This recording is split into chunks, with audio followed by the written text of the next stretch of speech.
ಆತ್ಮೀಯರೇ, ಈ ದಿವಸ ಭಜಗೋವಿಂದಂ ಯಾಕೋ ಬಹಳ ಎಳ್ಕೊಂಡ್ ಮುಂದಕ್ಕೆ ಮಧ್ಯ ಸಾಕಷ್ಟು ಗ್ಯಾಪ್ ತಕೊಂಡು ಹೋಗ್ತಾ ಇದೆ.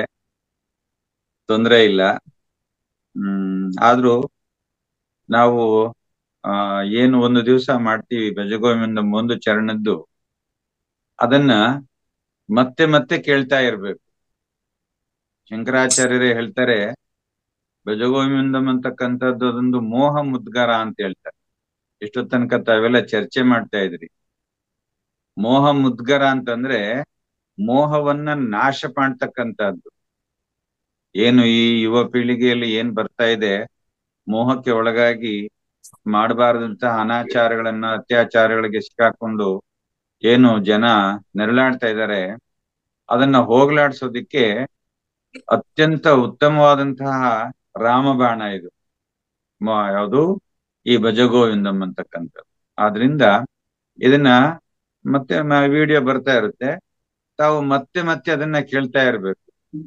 ಯಾವಾಗ ಮತ್ತೆ ಮತ್ತೆ ಕೇಳ್ತಾ ಇರ್ತೀವಿ, ಅದರ ಸಾರ ನಮ್ಗೆ ನೆನಪಿನಲ್ಲಿ ಉಳ್ಕೊಳ್ತಾ ಹೋಗ್ತದೆ. ಆದ್ರಿಂದ ಅದೆಷ್ಟೇ ಗ್ಯಾಪ್ ಆದ್ರೂ ಕೂಡ ಕಂಟಿನ್ಯೂಷನ್ ಕೂಡ ನಮ್ಗೆ ಅದ್ರ ಮೂಲಕ ಸಿಗುತ್ತೆ. ಹಾ, ಭಜ ಗೋವಿಂದಂ ಭಜ ಗೋವಿಂದಂ ಗೋವಿಂದಂ ಭಜ ಮೂಢಮತೆ ಭಜ ಗೋವಿಂದಂ ಭಜ ಗೋವಿಂದಂ ಗೋವಿಂದಂ ಭಜ ಮೂಢಮತೆ ಸಂಪ್ರಾಪ್ತೆ ಸನ್ನಿಹಿತೆ ಕಾಲೇ ಸಂಪ್ರಾಪ್ತೆ ಸನ್ನಿಹಿತೆ ಕಾಲೇ ನಹಿ ನಹಿ ರಕ್ಷತಿ ಡುಕೃಂಕರಣೆ ನಹಿ ನಹಿ ರಕ್ಷತಿ ಡುಕೃಂಕರಣೆ ಭಜ ಗೋವಿಂದಂ ಭಜ ಗೋವಿಂದಂ ಗೋವಿಂದಂ ಭಜ ಮೂಢಮತೆ ಮೂಢಜಹೀ ಧನಾಗಮ ತೃಷ್ಣಾಂ ಕುರು ಸದ್ಬುದ್ಧಿಂ ಮನಸಿ ವಿತೃಷ್ಣಾಂ ಮೂಢಜಹೀ ಧನಾಗಮ ತೃಷ್ಣಾಂ ಕುರು ಸದ್ಬುದ್ಧಿಂ ಮನಸಿ ವಿತೃಷ್ಣಾಂ ಯಲ್ಲಭಸೆ ನಿಜ ಕರ್ಮೋಪಾತಂ ಯಲ್ಲಭಸೆ ನಿಜ ಕರ್ಮೋಪಾತಂ ವಿತ್ತಂ ತೇನ ವಿನೋದಯ ಚಿತ್ತಂ ವಿತ್ತಂ ತೇನ ವಿನೋದಯ ಚಿತ್ತಂ ಭಜ ಗೋವಿಂದಂ ಭಜ ಗೋವಿಂದಂ ಗೋವಿಂದಂ ಭಜ ಮೂಢಮತೆ ಭಜ ಗೋವಿಂದಂ ಭಜ ಗೋವಿಂದಂ. ಆತ್ಮೀಯರೇ, ಎರಡನೇ ಚರಣದಲ್ಲಿ ಬಹಳ ಕಠಿಣವಾಗಿ ನಿಷ್ಠೂರವಾಗಿ ಹೇಳ್ತಾ ಇದ್ದಾರೆ. ಏನು? ಮೂಢಜಹಿ ಧನಾಗಮ ತೃಷ್ಣಾಂ, ಧನ ಸಂಚಯ ದಾಹವನ್ನ ಬಿಟ್ಬಿಡೋ ಮೂಢ. ಅಂದ್ರೆ ಹಣವನ್ನ ಹೆಚ್ಚು ಹೆಚ್ಚು ಸಂಗ್ರಹ ಮಾಡಬೇಕು. ಸಂಚಯ ಅಂದ್ರೆ ಸಂಗ್ರಹ ಮಾಡೋದು, ಸಂಚಯ ಮಾಡೋದು ಅಂದ್ರೆ ಸಂಗ್ರಹವನ್ನ ಮಾಡ್ತಕ್ಕಂತಹ ಆ ಕೆಟ್ಟ ಹವ್ಯಾಸವನ್ನ ಬಿಟ್ಬಿಡು. ನೋಡಿ, ಅವನ್ನ ಮೂಢ ಅಂತ ಹೇಳ್ತಾ ಇದ್ದಾರೆ. ಮೂಢ ಅಂದ್ರೆ ಏನು? ಅಜ್ಞಾನಿ, ಜ್ಞಾನದ ಸ್ವರೂಪ ಇಲ್ದಿರ್ತಕ್ಕಂಥವನು. ನಿಜ ಏನು ಅಂತಕ್ಕಂಥದನ್ನ ಮನಸ್ಸಿನಲ್ಲಿ ಚಿಂತೆ ಮಾಡು. ಏನನ್ನು ನೀನು ಗಳಿಸ್ತಾ ಹೋಗ್ತೀಯ, ಅದರಿಂದಲೇನೆ ನೀನು ಸಂಪಾದನೆಯನ್ನ ಏನ್ ಮಾಡ್ತೀಯ, ಅದರಿಂದಲೇ ಸಂತೋಷವನ್ನ ನೆಮ್ಮದಿಯನ್ನ ಪಡ್ಕೊಳ್ಳೋದಕ್ಕೆ ಪ್ರಯತ್ನ ಮಾಡು. ಚಿನ್ಮಯಾನಂದ ಸ್ವಾಮೀಜಿಗಳು ಈ ಒಂದು ಚರಣದ ವಿಚಾರವನ್ನ ವಿಶ್ಲೇಷಣೆ ಮಾಡ್ತಾ ಹೋಗ್ತಾರೆ. ಬಾಹ್ಯ ವಸ್ತು ಸಂಗತಿಗಳಲ್ಲಿ ಪ್ರವೃತ್ತನಾದವನು ಸತ್ಯಕ್ಕೆ ದೂರವಾದವನಾಗಿ ಬಾಹ್ಯ ಜಗತ್ತಿನ ಸುಖಾನುಭವವನ್ನು ಮಾತ್ರ ಪಡೆಯುವುದರಲ್ಲಿ ಬಂಧಿತನಾಗಿರುತ್ತಾನೆ. ಯಾರು ಈ ನಮ್ಮ ಕಣ್ಣಿಗೆ ಕಾಣಿಸ್ತಾ ಇರ್ತಕ್ಕಂತ ಹಣ, ಆಸ್ತಿ, ಒಡವೆ, ವಸ್ತ್ರ ಹೀಗೆ ಯಾವುದರ ಬಗ್ಗೆ ಹೆಚ್ಚು ವ್ಯಾಮೋಹವನ್ನ ಇಟ್ಕೊಳ್ತಾ ಹೋಗ್ತಾರೆ, ಅಂತವನು ಸತ್ಯದಿಂದ ದೂರವಾಗ್ತಾನೆ. ಅಂದ್ರೆ ಪಾರಮಾರ್ಥಿಕ ಧ್ಯಾನದಿಂದ ಜ್ಞಾನದಿಂದ ಅವನು ದೂರ ಆಗ್ಬಿಡ್ತಾನೆ. ಮತ್ತೆ ತಾನು ಸುಖವನ್ನ ಅನುಭವಿಸೋದಿಕ್ಕೆ ಬಾಹ್ಯವಾಗಿರ್ತಕ್ಕಂತಹ ವಸ್ತುಗಳಲ್ಲಿಯೇ ತನ್ನ ಮನಸ್ಸನ್ನು ನಿಲ್ಸ್ಕೊಳ್ತಾನೆಯೇ ಹೊರತು ಆಂತರಿಕ ಆನಂದವನ್ನ, ಬ್ರಹ್ಮಾನಂದವನ್ನ ಅವನು ಅನುಭವಿಸೋದಕ್ಕೆ ಸಾಧ್ಯವೇ ಆಗೋದಿಲ್ಲ. ಅವುಗಳನ್ನ ಆರ್ಜಿಸುವುದರಲ್ಲಿ ಅವನು ಸದಾ ವಶಪಡಿಸಿಕೊಳ್ಳುವುದರಲ್ಲಿ ಮತ್ತು ಅನುಭವಿಸುವುದರಲ್ಲಿ ಅಷ್ಟೇ ಮಗ್ನನಾಗಿರ್ತಾನೆ. ಆದ್ರಿಂದ ತನ್ನ ಆಂತರಿಕ ನೆಮ್ಮದಿಯನ್ನ ಕಳ್ಕೊಂಡ್ಬಿಡ್ತಾನೆ. ನೋಡಿ, ಪ್ರಯತ್ನ ಮಾಡ್ತೀವಿ ಸಂಪಾದನೆ ಮಾಡಿ ಸಂಗ್ರಹ ಮಾಡೋದಕ್ಕೆ. ಆ ಸಂಗ್ರಹ ಮಾಡಿಕೊಂಡಂತಹ ಧನವನ್ನ ಯಾರು ದೋಚ್ಕೊಂಡು ಹೊಂಟೋಗ್ಬಿಟ್ಟಾಗ ಅಥವಾ ಯಾವ್ದಾದ್ರು ನಷ್ಟ ಉಂಟಾದಾಗ ದುಃಖಕ್ಕೊಳಗಾಗ್ತಾನೆ. ಬಹಳಷ್ಟು ಜನ ನಾವು ನೋಡ್ತಾ ಇದ್ದೀವಿ. ನಾವು ಮೊನ್ನೆ ಇಲ್ಲಿ ಸಿದ್ದರ ಬೆಟ್ಟದಲ್ಲಿ ಕೆಲವರಿಗೆ ಒಂದು ಮಾತನ್ನ ಹೇಳಿದೆ. ನಾವು ಗುಂಪಿನಲ್ಲಿ ಬರ್ತಾ ಇರುವಾಗ ಒಂದು ಪಕ್ಷಿ ಕೂಡ ಅದೆಷ್ಟೇ ಕಷ್ಟ ಆದ್ರೂ ತಾನು ಬದುಕೋದಕ್ಕೆ ಪ್ರಯತ್ನ ಮಾಡುತ್ತೆ. ನಮ್ಮ ಮನೆ ಮುಂದ್ಗಡೆ ಒಂದು ನಾಯಿ, ಅದರ ಕುತ್ತಿಗೆ ಭಾಗದಲ್ಲಿ ಕ್ಯಾನ್ಸರ್ ಗಡ್ಡೆ ಆಗ್ಬಿಟ್ಟು ಈ ಕಡೆ ದಪ್ಪ ಆಗ್ಬಿಟ್ಟು ಬೊಗಳಕ್ ಆಗ್ತಿರ್ಲಿಲ್ಲ. ನಾಲಿಗೆಯನ್ನ ಚಾಚಿ ಆಹಾರ ತಿನ್ನಕ್ ಆಗ್ತಾ ಇರ್ಲಿಲ್ಲ. ಹಲ್ಲುಗಳೆಲ್ಲ ಉದುರೋಗ್ಬಿಟ್ಟಿದ್ವು.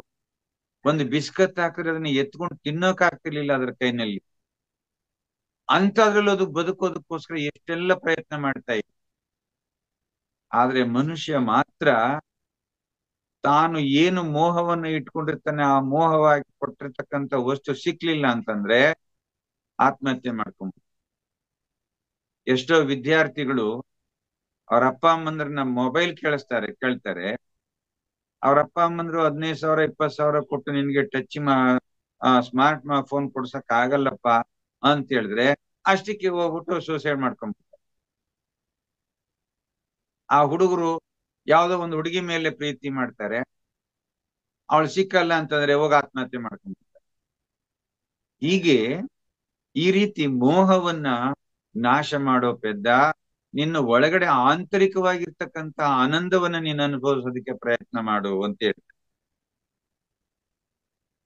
ಹೀಗೆ ಬಾಳುವುದರಿಂದ ಅವನು ವಾಸ್ತವಿಕವಾಗಿ ಅನಂತ ಶಾಂತಿಯನ್ನ ಮತ್ತು ಪರಿಪೂರ್ಣತೆಯನ್ನು ಪಡೆಯತಕ್ಕಂತ ಹಕ್ಕು ಉಳ್ಳವನಾದ್ರೂ, ಅವಕಾಶವುಳ್ಳವನಾದ್ರೂ ತಾನಾಗಿಯೇ ಸಂಸಾರಿಕ ದುಃಖಗಳಲ್ಲಿ ಮುಳುಗುವಂತಾಗುತ್ತಾನೆ. ಈಗ ತಾನೇ ಚರ್ಚೆ ಮಾಡ್ತಾ ಇದ್ರಿ, ಧ್ಯಾನ ಮಾಡುವಾಗ ಮನಸ್ಸು ಏಕಾಗ್ರತೆ ಬರೋದಿಲ್ಲ, ಮನಸ್ಸು ಅಲ್ಲಲ್ಲೇ ಚಂಚಲವಾಗ್ತಾ ಹೋಗುತ್ತೆ ಅಂತ. ರಮಣ ಮಹರ್ಷಿಗಳು ಬಹಳ ಸ್ಪಷ್ಟವಾಗಿ ಹೇಳ್ತಾರೆ. ಏನಂತ, ಅರ್ಧ ಗಂಟೆ ನೀನು ಧ್ಯಾನ ಮಾಡ್ಬೇಕು ಅಂತ ಇದ್ರೆ ಅದರ ಹಿಂದಿನ 23.5 ಗಂಟೆಗಳ ಕಾಲ ನೀನು ಹೇಗೆ ಜೀವನ ಮಾಡಿರ್ತೀಯ, ಎಷ್ಟು ಶಾಂತತೆಯಿಂದ ಆಧ್ಯಾತ್ಮಿಕ ಚಿಂತನೆಯಲ್ಲಿ, ಆಂತರಿಕ ಚಿಂತನೆಯಲ್ಲಿ, ಆತ್ಮಾನಂದದಲ್ಲಿ ನೀನು ಮನಸ್ಸನ್ನು ಎಷ್ಟು ನಿಲ್ಲಿಸ್ಕೊಂಡಿರ್ತೀಯ, ಅದು ನಿನ್ನ ಮೇಲೆ ಪರಿಣಾಮ ಬೀರುತ್ತೆ ಅಂತ. ಉದಾಹರಣೆಗೆ ರಾತ್ರಿ ಮಲಗುವ ಸಂದರ್ಭದಲ್ಲಿ ಯಾವ್ದಾದ್ರೂ ಒಂದು ದುಃಖಕರವಾದದ್ದೋ ಅಥವಾ ರೋಷ ತರಿಸ್ತಕ್ಕಂತಹದ್ದು ಆಲೋಚನೆಯನ್ನು ಮಾಡಿ ನಾವು ಮಲಕೊಂಡ್ರೆ ನಿದ್ರೆ ಬರಲ್ಲ. 12-1 ಗಂಟೆವರೆಗೂ ಒದ್ದಾಡ್ತಾ ಇರ್ತೀವಿ ಅದೇ ಚಿಂತನೆಯಲ್ಲಿ. ಬೆಳಿಗ್ಗೆ 5-5:30 ಎಚ್ಚರ ಆಗ್ತಿದ್ದಾಗೇನೆ ಎಗೈನ್ ಅದೇ ಚಿಂತನೆ ಬರುತ್ತೆ, ಬೇರೆ ಇನ್ಯಾವುದು ಬರೋದಿಲ್ಲ. ಹಾಗೆ ಧ್ಯಾನಕ್ಕೆ ಕೂತ್ಕೊಂಡಾಗಲೂ ಕೂಡ ಆ ಚಿಂತನೆಗಳೇ ಬರ್ತಾ ಹೋಗ್ತವೆ. ಆದ್ರಿಂದ ನೀನು ಧ್ಯಾನ ಮಾಡ್ತಕ್ಕಂಥದ್ದು ಏಕಾಗ್ರತೆಯಿಂದ ಅದು ನಿನ್ನ ಮನಸ್ಸು ಸಂಪೂರ್ಣವಾಗಿ ಚಂಚಲವಿಲ್ಲದೇನೆ ನಿರ್ದಿಷ್ಟವಾಗಿ ಒಂದು ಕಡೆ ನಿಂತ್ಕೋಬೇಕು ಅಂತಂದ್ರೆ ಇನ್ನು ಈ ಹಿಂದೆ ಕಳೆದಂತಹ 23 ಗಂಟೆಗಳ ಕಾಲವನ್ನ ನೀನು ಸರಿಯಾದ ರೀತಿಯಲ್ಲಿ ಶಾಂತತೆಯಿಂದ ಆಧ್ಯಾತ್ಮಿಕ ಚಿಂತನೆಯಲ್ಲಿ ನೀನು ಕಳೆದ್ರೆ ನೀನು ಧ್ಯಾನಕ್ಕೆ ಯೋಗ್ಯನಾಗ್ತೀಯ ಅಂತ ಹೇಳ್ತಾರೆ. ಯಾರು ತನ್ನ ಅವಿವೇಕದಿಂದಲೇ ತಾನು ದುಃಖವನ್ನ ಅನುಭವಿಸುತ್ತಾನೋ ಅವನನ್ನ ಶಂಕರಾಚಾರ್ಯರು ಮೂಢ ಅಂತ ಕರೀತಾರೆ. ಶಂಕರರು ಧನಾರ್ಜನೆಯ ದಾಹವನ್ನು ಬಿಡುವುದರಿಂದ ಜೀವನದ ಸಮಸ್ತ ದುಃಖಗಳಿಗೂ ಕಾರಣ ಧನಾರ್ಜನೆಯ ದಾಹವಾದ್ರಿಂದ ಈ ದಾಹವನ್ನ ಬಿಟ್ಟರೆ ಮಾತ್ರ ಮನುಷ್ಯ ದುಃಖದಿಂದ ಪಾರಾಗ್ತಾನೆ ಅಂತ ಹೇಳ್ತಾರೆ. ಹೆಚ್ಚು ಹೆಚ್ಚು ಧನವನ್ನ ಸಂಪಾದನೆ ಮಾಡಬೇಕು, ಸಂಗ್ರಹ ಮಾಡಬೇಕು ಅಂತಕ್ಕಂತ ಹುಚ್ಚು ಕಲ್ಪನೆಯಿಂದ, ಆ ಹುಚ್ಚು ಆ ಆಸೆಯಿಂದ ಯಾರು ಅದರ ಹಿಂದೆ ಹೋಗ್ತಾನೆ ಅವನು ಸಮಸ್ತ ದುಃಖಗಳಿಗೂ ಕಾರಣನಾಗ್ತಾನೆ. ಹೇಳ್ತಾರೆ, ಹೆಣ್ಣು, ಹೊನ್ನು, ಮಣ್ಣು ಈ ಮೂರು ಕೂಡ ಪುರುಷನ ಹಿಂದೆ ಬರಬೇಕೆ ಹೊರತು ಇವು ಮೂರರ ಹಿಂದೆ ಪುರುಷ ಹೋಗ್ಬಾರ್ದು. ಪುರುಷ ಯಾವಾಗ ಈ ಮೂರರ ಹಿಂದೆ ಹೋಗ್ತಾನೆ ಅವನು ದುಃಖಕ್ಕೆ ಒಳಗಾಗ್ತಾನೆ, ಸಂಪೂರ್ಣ ನಾಶವಾಗ್ಬಿಡ್ತಾನೆ. ಅದೇ ಈ ಮೂರುನು, ಹೊನ್ನು, ಹೆಣ್ಣು, ಮಣ್ಣು ಮೂರುನು ಯಾವಾಗ ಇವನ ಹಿಂದೆ ಫಾಲೋ ಮಾಡುತ್ತೋ, ಅಂದ್ರೆ ಇವನನ್ನ ಒಲಿದು ಬರ್ತದೋ, ಆಗ ಇವನು ಆ ಯಶಸ್ಸನ್ನ ಸಾಧಿಸ್ತಾನೆ, ಜೀವನದಲ್ಲಿ ತೃಪ್ತಿಕರವಾಗಿರ್ತಾನೆ. ಇಲ್ಲಿ ಧನ ಅಂತಕ್ಕಂಥ ಶಬ್ದವನ್ನ ವಿಶಾಲವಾದ ದೃಷ್ಟಿಯಲ್ಲಿ ಗ್ರಹಿಸ್ಬೇಕು. ಪ್ರಾಪಂಚಿಕ ವಸ್ತುಗಳೆಲ್ಲವನ್ನೂ ಒಳಗೊಂಡಿರ್ತಕ್ಕಂಥ ಧನವನ್ನ ಮನುಷ್ಯ ಪಡ್ಕೊಂಡಿದ್ರುನು ಅವನಿಗೆ ಅದರಿಂದ ದೊರೆಯುವ ಅಂತಹ ತೃಪ್ತಿ ಕೇವಲ ಅಲ್ಪವಾದದ್ದು ಮತ್ತು ತಾತ್ಕಾಲಿಕವಾದದ್ದು. ಆದ್ರಿಂದ ಅದನ್ನ ಪಡೆಯುವುದರಲ್ಲಿ ನೀನು ತಲೆ ಕೆಡಿಸ್ಕೋಬೇಡ, ನಿನ್ನ ಕರ್ತವ್ಯವನ್ನ ಮಾಡು. ನಿನ್ನ ಕರ್ತವ್ಯವನ್ನ ನೀನು ಯಶಸ್ವಿಯಾಗಿ ಸರಿಯಾಗಿ ಮಾಡ್ಕೊಂಡು ಹೋಗಿದ್ದೆ ಆದ್ರೆ ಧನ ತನ್ನ ಪಾಡ ನಿನ್ನಷ್ಟಕ್ಕೆ ನಿನ್ನ ಹಿಂದೆನೆ ಬರುತ್ತದು. ಇಲ್ಲಿ ಸಿರಿ ಅಂತಕ್ಕಂಥದ್ದು ನಿಜವಾಗಿಯೂ ಕಳಂಕಿತವಾದದ್ದು. ಅಂದ್ರೆ ಯಾರ ಬಳಿ ಅಪಾರವಾದಂತಹ ಧನ ಸಂಗ್ರಹವಾಗ್ತಾ ಹೋಗುತ್ತೋ ಅದು ಆ ವ್ಯಕ್ತಿಯನ್ನ ಕಳಂಕಿತನನ್ನಾಗಿ ಮಾಡಿಬಿಡುತ್ತೆ. ತತ್ವಶಾಸ್ತ್ರ ಐಶ್ವರ್ಯವನ್ನ ವಿರೋಧ ಮಾಡೋದಿಲ್ಲ. ಇಲ್ಲಿ ಹೇಳಿರ್ತಕ್ಕಂಥದ್ದು ಐಶ್ವರ್ಯವನ್ನ ತ್ಯಜಿಸುವಂತ ಅಲ್ಲ, ಧನ ಸಂಚಯದ ದಾಹವನ್ನ ಬಿಡುವಂತ. ಸಂಪತ್ತನ್ನ ಹೀಯಾಳ್ಸಕ್ ಹೋಗಿಲ್ಲ, ಸಂಪತ್ತು ಇದೆ, ಸಿರಿ ಇದೆ, ಆದ್ರೆ ಅದನ್ನ ಸಂಪಾದನೆ ಮಾಡಿ ಸಂಗ್ರಹ ಮಾಡ್ಕೋಬೇಕು ಅಂತಕ್ಕಂಥ ದಾಹ ನಿನ್ನಲ್ಲಿ ಇದೆಯಲ್ಲ, ಅದನ್ನ ಬಿಡು. ಎಲ್ಲರಿಗೂ ಧನದ ವ್ಯಾಮೋಹವಿರುವುದರಿಂದ ಅದಕ್ಕೆ ಕಾರಣ ಏನಪ್ಪಾ ಅಂತ ಹೇಳಿದ್ರೆ, ಹಣವಿದ್ರೆ ಪ್ರಪಂಚದಲ್ಲಿ ಎಲ್ಲಾ ರೀತಿಯ ಸುಖವನ್ನು ಅನುಭವಿಸ್ಬೋದು, ಎಲ್ಲಾ ವಸ್ತುಗಳನ್ನು ಕೊಂಡ್ಕೋಬಹುದು ಅಂತಕ್ಕಂಥ ಒಂದು ಮೂಢನಂಬಿಕೆ. ಆದ್ರೆ ಹಣ ಇರುವವರೆಲ್ಲರೂ ಸಂತೋಷವಾಗಿದ್ದಾರ? ಒಬ್ಬ ಕೂಲಿ ಮಾಡ್ಕೊಂಡು ತಿಂತಕ್ಕಂಥವನು, ಕೂಲಿ ಮಾಡಿ ಜೀವನವನ್ನ ಮಾಡ್ತಕ್ಕಂಥವನು ಬೆಳಿಗ್ಗೆಯಿಂದ ಹಿಡಿದು ಸಂಜೆವರೆಗೂ ಸಾಕಷ್ಟು ದುಡಿತಾನೆ. ಅವನು ಬರ್ತಕ್ಕಂಥ ಕೂಲಿ ಹಣವನ್ನ ತಗೊಂಡ್ ಬಂದು ಅವನ್ ಯಾವ್ದೇ ಬ್ಯಾಂಕ್ ಇಡೋಕ್ ಹೋಗೋದಿಲ್ಲ, ಬ್ಯಾಂಕ್ ಬ್ಯಾಲೆನ್ಸ್ ಮಾಡೋದಿಲ್ಲ. ಆ ದಿನಕ್ಕೆ ಬೇಕಾದಂತ ಆಹಾರ ಸಾಮಗ್ರಿಗಳನ್ನ ತಂದು ತಿಂದು ಆನಂದ ಮಲ್ಕೊಂಡಿದ್ರೆ ಮಾಡ್ತಾನೆ. ಅದೇ ಕೋಟಿಗಟ್ಲೆ ಸಂಗ್ರಹ ಮಾಡಿ ಬ್ಯಾಂಕ್ ಬ್ಯಾಲೆನ್ಸ್ ಮಾಡಿ ಇಟ್ಕೊಂಡಿರ್ತಾರಲ್ಲ, ಅವರು ಸದಾ ದುಃಖಿಗಳಾಗಿರ್ತಾರೆ, ಸದಾ ತಮ್ಮಲ್ಲಿರ್ತಕ್ಕಂತಹ ಆನಂದವನ್ನ ಕಳ್ಕೊಂಡ್ಬಿಡ್ತಾರೆ. ಆದ್ರಿಂದ ಅವರು ಸಂತೋಷವಾಗಿರೋದಕ್ಕೆ ಸಾಧ್ಯ ಇಲ್ಲ. ಅದಕ್ಕೆ ಮನುಷ್ಯ ಸಾಧ್ಯವಾದಷ್ಟು ಈ ವ್ಯಾಮೋಹದ ವಿಚಾರದಲ್ಲಿ ವಿವೇಕದಿಂದ ಇರಬೇಕು ಮತ್ತು ಪರಿಶುದ್ಧನಾಗಿರ್ಬೇಕು ಅಂತ ಹೇಳ್ತಾರೆ. ಯಾವಾಗ ಮನಸ್ಸು ವಿಷಯ ಸುಖಗಳಿಂದ ವಿಮುಖವಾಗಿ ಈ ಆಸೆಯನ್ನ ಅಥವಾ ತನ್ನ ದಾಹವನ್ನ ಪಡ್ಕೊಳ್ಳೋ ಪ್ರಯತ್ನ ಮಾಡ್ತದೋ ಆಗ ಮನಸ್ಸು ಸತ್ಯ ಶೋಧನೆಯ ಕಡೆಗೆ ಹೋಗೋದಿಲ್ಲ. ಅಂತಹ ಸಂದರ್ಭದಲ್ಲಿ ನಾವು ಸತ್ಯ ಶೋಧನೆಯ ಕಡೆಗೆ ನಮ್ಮ ಮನಸ್ಸನ್ನ ತಿರುಗಿಸ್ಬೇಕು. ಹೀಗೆ ಮನಸ್ಸು ತಾನು ಹಿಂದಿದ್ದ ಸ್ಥಿತಿಯನ್ನ ಬಿಟ್ಟ ಮೇಲೆ ಅದು ಶೂನ್ಯತೆಗೆ ಒಳಗಾಗುತ್ತೆ. ಯಾವಾಗ ಮೋಹದಿಂದ ವಿಮುಖವಾಗುತ್ತೋ ಆವಾಗ ಸತ್ಯ ಶೋಧನೆ ಅಂದ್ರೆ ಏನು?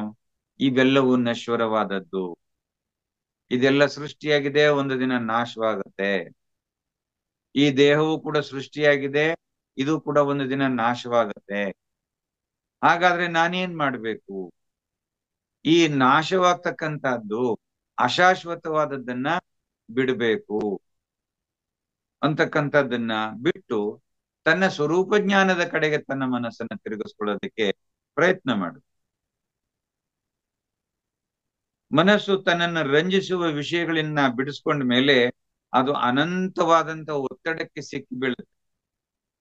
ಮತ್ತಾವ ವಸ್ತುಗಳನ್ನು ಆಶ್ರಯಿಸಲು ಅವಕಾಶವಿಲ್ಲದಂತಾದಾಗ ಅಲೌಕಿಕ ವಸ್ತುಗಳ ಕಡೆಗೆ ತಾನಾಗಿಯೇ ಧಾವಿಸ್ತದೆ.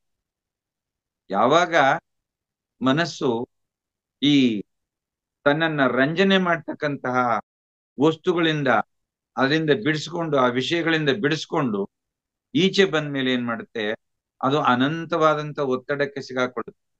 ಆ ಒತ್ತಡಕ್ಕೆ ಸಿಕ್ಕಿದ ಸಂದರ್ಭವನ್ನ ನೋಡಿ ನಾವು ಆಧ್ಯಾತ್ಮದ ಕಡೆಗೆ ತಕೊಂಡೋಗಿ ಬಿಡು. ಆವಾಗ ಆಧ್ಯಾತ್ಮದ ಕಡೆಗೆ ಯಾವಾಗ ಮನಸ್ಸನ್ನ ನಾವು ತಿರುಗಿಸ್ತೀವಿ, ತಕ್ಷಣ ಅದು ಅಲೌಕಿಕವಾದಂತಹ ವಿಚಾರದಲ್ಲಿ ತೊಡಕೊಂಡು ಅಲೌಕಿಕವಾದಂತಹ ವಿಷಯಗಳಲ್ಲಿ ಮನಸ್ಸನ್ನ ತನ್ನನ್ನು ತಾನು ತೊಡಗಿಸ್ಕೊಂಡು ನಮಗೆ ಮುಕ್ತಿಯನ್ನ ಕೊಡಿಸುವಂತಹ ಒಂದು ಸಾಧ್ಯತೆಯನ್ನ ಪ್ರಯತ್ನವನ್ನು ಮಾಡಿ. ಮನಸ್ಸನ್ನ ಕಾಮನೆಗಳಿಂದ ಬಿಡಿಸಿ ಪರಿಶುದ್ಧಗೊಳಿಸು. ಅದನ್ನು ಸಂಪಾದನೆಯ ದುರಾಶೆಯಿಂದ ದೂರವಿರಿಸು. ಧನಾರ್ಜನೆಯ ವಿಪರೀತ ವ್ಯಾಮೋಹಕ್ಕೆ ಒಳಗಾಗದಂತೆ ನೋಡಿಕೋ. ಅದೇ ಮನಸ್ಸನ್ನು ಸತ್ಯ ಚಿಂತನೆಯ ಕಡೆಗೆ, ಶಾಂತಿ ಸಹನೆಯ ಕಡೆಗೆ ತಿರುಗಿಸು. ಎಷ್ಟು ನೇರವಾಗಿ ಹೇಳ್ತಾ ಇದ್ದಾರೆ ನೋಡಿ. ಮನಸ್ಸನ್ನ ಕಾಮನೆಗಳಿಂದ ಬಿಡಿಸು, ಆಸೆ ಮೋಹ ವ್ಯಾಮೋಹಗಳಿಂದ ಬಿಡಿಸು, ಅದನ್ನ ಶುದ್ಧಿ ಮಾಡು, ಅದನ್ನ ಸಂಪಾದನೆಯ ದುರಾಶೆಯಿಂದ ದೂರ ಮಾಡು. ಹೆಚ್ಚು ಹೆಚ್ಚು ಸಂಪಾದನೆ ಮಾಡು ಅಂತ ಹೇಳ್ತಾ ಹೋಗುತ್ತೆ. ಅದರಿಂದ ದೂರ ಮಾಡು. ಈ ಧನಾರ್ಜನೆಯ ವಿಪರೀತ ವ್ಯಾಮೋಹಕ್ಕೆ ಒಳಗಾಗದಂತೆ ನೋಡಿಕೋ. ನನ್ನ ಹತ್ರ ಬರ್ತಾರೆ, ಚಿಕಿತ್ಸೆ ಮಾಡಿಸ್ಕೊಳ್ತಾರೆ, ಹಣ ಇರೋನು ಕೊಡ್ತಾನೆ, ಹಣ ಇಲ್ಲದೆ ಇದ್ದವನು, ಈಗ ಹಣ ಇರೋನು ಕೊಟ್ಟ ಮೇಲೆ ಅವನ ಹತ್ರ ನಾನು ಈಸ್ಕೊಂಡ್ಮೇಲೆ ಹಣ ಇಲ್ಲದೆ ಇದ್ದವನಂತ್ರ ನಾನು ನಿರೀಕ್ಷೆ ಮಾಡ್ತೀನಿ, ಅವನು ಕೊಡ್ಬೇಕು ಅಂತ ನನ್ನ ಮನಸ್ಸು ನಿರೀಕ್ಷೆ ಮಾಡುತ್ತೆ. ಅದಕ್ಕೆ ಹಣ ಇರ್ಲಿ ಇಲ್ದೇದು ಇರ್ಲಿ ಬೇಡಪ್ಪ, ನಾನ್ ಮಾಡ್ತಾ ಇರ್ತಕ್ಕಂಥ ಸೇವೆ ಉಚಿತವಾಗಿ ಮಾಡ್ತಾ ಇರ್ತಕ್ಕಂಥದ್ದು ಮಾಡಿಸ್ಕೋ, ಹೋಗು ಕಲ್ತ್ಕೋ. ಇನ್ನೊಬ್ರಿಗೆ ಏನಾರು ನಿನ್ ಕೈಲಾದ್ರೆ ಈ ಸೇವೆ ಮಾಡು ಅಂತೇಳಿ ನಾವು ಕಳಿಸ್ಕೊಟ್ಟಾಗ ಆಗ ಹಣ ಇಲ್ದಿದವನು ಕೂಡ ನಮ್ಮ ಹತ್ರ ಬರ್ತಾನೆ, ಬಂದು ಅವನು ಕೂಡ ಆ ಸೇವೆಯನ್ನ ಪಡ್ಕೊಳ್ಳೋದಕ್ಕೆ ಪ್ರಯತ್ನ ಮಾಡ್ತಾರೆ. ಆದ್ರಿಂದ ಈ ಧನಾರ್ಜನೆಯ ವಿಪರೀತವಾದಂತಹ ವ್ಯಾಮೋಹವನ್ನ ದೂರ ಮಾಡ್ಕೋಬೇಕಾಗುತ್ತೆ. ಹೇಳ್ಬೋದು, ಅನೇಕ ಗ್ರಂಥಗಳನ್ನ ಓದ್ಬೋದು, ಅನೇಕ ಬ್ರಹ್ಮ ಜ್ಞಾನವನ್ನ ಪಡ್ಕೋಬಹುದು. ಆದ್ರೆ ಸರ್ವಂ ಬ್ರಹ್ಮಮಯಂ ಜಗತ್, ಈ ಜಗತ್ತಿನಲ್ಲಿರ್ತಕ್ಕಂಥದ್ದು ಎಲ್ಲವೂ ಬ್ರಹ್ಮವೇ. ಆ ಬಡವನಲ್ಲಿರುವನು ಬ್ರಹ್ಮವೇ, ಒಬ್ಬ ಕುರುಡನಲ್ಲಿರ್ತಕ್ಕಂಥದ್ದು ನಾನೇ ಅಂತಕ್ಕಂತಹ ಶುದ್ಧ ಚಿಂತನೆಯನ್ನ ಅಳವಡಿಸ್ಕೊಂಡ ಮೇಲೆ ಅದೆಲ್ಲವೂ ಅಶಾಶ್ವತವಾದದ್ದು, ಹಣ ಆಸ್ತಿ ಇದೆಲ್ಲವೂ ಅಶಾಶ್ವತವಾದದ್ದು ಅಂತ ತೀರ್ಮಾನ ಆದ್ಮೇಲೆ ಮತ್ತೆ ಮತ್ತೆ ಆ ವ್ಯಾಮೋಹಕ್ಕೆ ನಾವು ಒಳಗಾದ್ರೆ ಅಲ್ಲಿಗೆ ನಾವು ಎಷ್ಟೇ ಗ್ರಂಥಗಳನ್ನ ಓದಿದ್ರು ಇಲ್ಲ, ಎಷ್ಟೇ ಸಾಧನೆಯನ್ನ ಮಾಡಿದ್ರು ಇಲ್ಲ, ಎಷ್ಟೇ ಬ್ರಹ್ಮಜ್ಞಾನದಲ್ಲಿ ನಿಂತು ಅನೇಕ ಗ್ರಂಥಗಳನ್ನ ಓದಿದ್ರು ಪ್ರಯೋಜನವಿಲ್ಲ. ಕಬೀರದಾಸರು ಬಹಳ ಚೆನ್ನಾಗಿ ಹೇಳ್ತಾರೆ, ಗ್ರಂಥ ಕಂತೆಗಳ ಓದಿದವನು ಪಂಡಿತನಲ್ಲ ಖಂಡಿತ, ಗ್ರಂಥ ಕಂತೆಗಳ ಓದಿದವನು ಪಂಡಿತನಲ್ಲ ಖಂಡಿತ, ಪ್ರೇಮ ಎಂಬ ಎರಡಕ್ಷರವನು ತಿಳಿದವನೇ ಪಂಡಿತ, ಕಬೀರ ತಿಳಿದವನೇ ಪಂಡಿತ. ಎಷ್ಟು ನೇರವಾಗಿ ಹೇಳ್ತಾ ಇದ್ದಾರೆ ನೋಡಿ. ಅನೇಕ ಸಾವಿರಾರು ಗ್ರಂಥಗಳನ್ನ ಓದ್ಕೊಂಡು ಸಾವಿರಾರು ಪ್ರವಚನಗಳನ್ನ ಮಾಡಿಕೊಂಡು ಅವನು ಈ ವ್ಯಾಮೋಹವನ್ನ ಬಿಡದಿದ್ರೆ ಅವನು ನಿಜವಾದ ಪಂಡಿತ ಅಲ್ಲ. ಯಾರು ಎಲ್ಲರೊಳಗೂ ಪ್ರೀತಿಯನ್ನ ಇಟ್ಕೊಂಡು ತನ್ನೊಳಗಡೆ ಇರ್ತಕ್ಕಂಥ ಆ ಬ್ರಹ್ಮದಲ್ಲಿ ತಾನು ಲೀನವಾಗಿ ಎಲ್ಲರ ಕಷ್ಟ ಸುಖಗಳಿಗೂ ನಾನು ಒಳಗಾಗ್ತೀನೋ ಆವಾಗ ಮಾತ್ರ ನಾನು ನಿಜವಾದ ಪಂಡಿತನಾಗ್ತೀನಿ. ಇಲ್ಲ ಅಂತಂದ್ರೆ ಅದು ಕೇವಲ ಪುಸ್ತಕದ ಜ್ಞಾನ ಅಷ್ಟೇ ಹೊರತು ಅದು ಮಸ್ತಕದ ಜ್ಞಾನ ಆಗೋದಿಲ್ಲ. ಬಾಯ್ಪಾಠ ಮಾಡ್ಕೊಂಡು ಬೇಕಾದಷ್ಟು ಹೇಳ್ಬಿಡ್ಬೋದು, ಆದ್ರೆ ಸ್ವಾನುಭವ ಆಗ್ಬೇಕು. ಸ್ವಾನುಭವದಲ್ಲಿ ತನ್ನ ಮನಸ್ಸನ್ನ ನಿಲ್ಲಿಸ್ಬೇಕು. ಆವಾಗ ಮಾತ್ರ ಅವನು ನಿಜವಾದ ಪಂಡಿತನಾಗ್ತಾನೆ.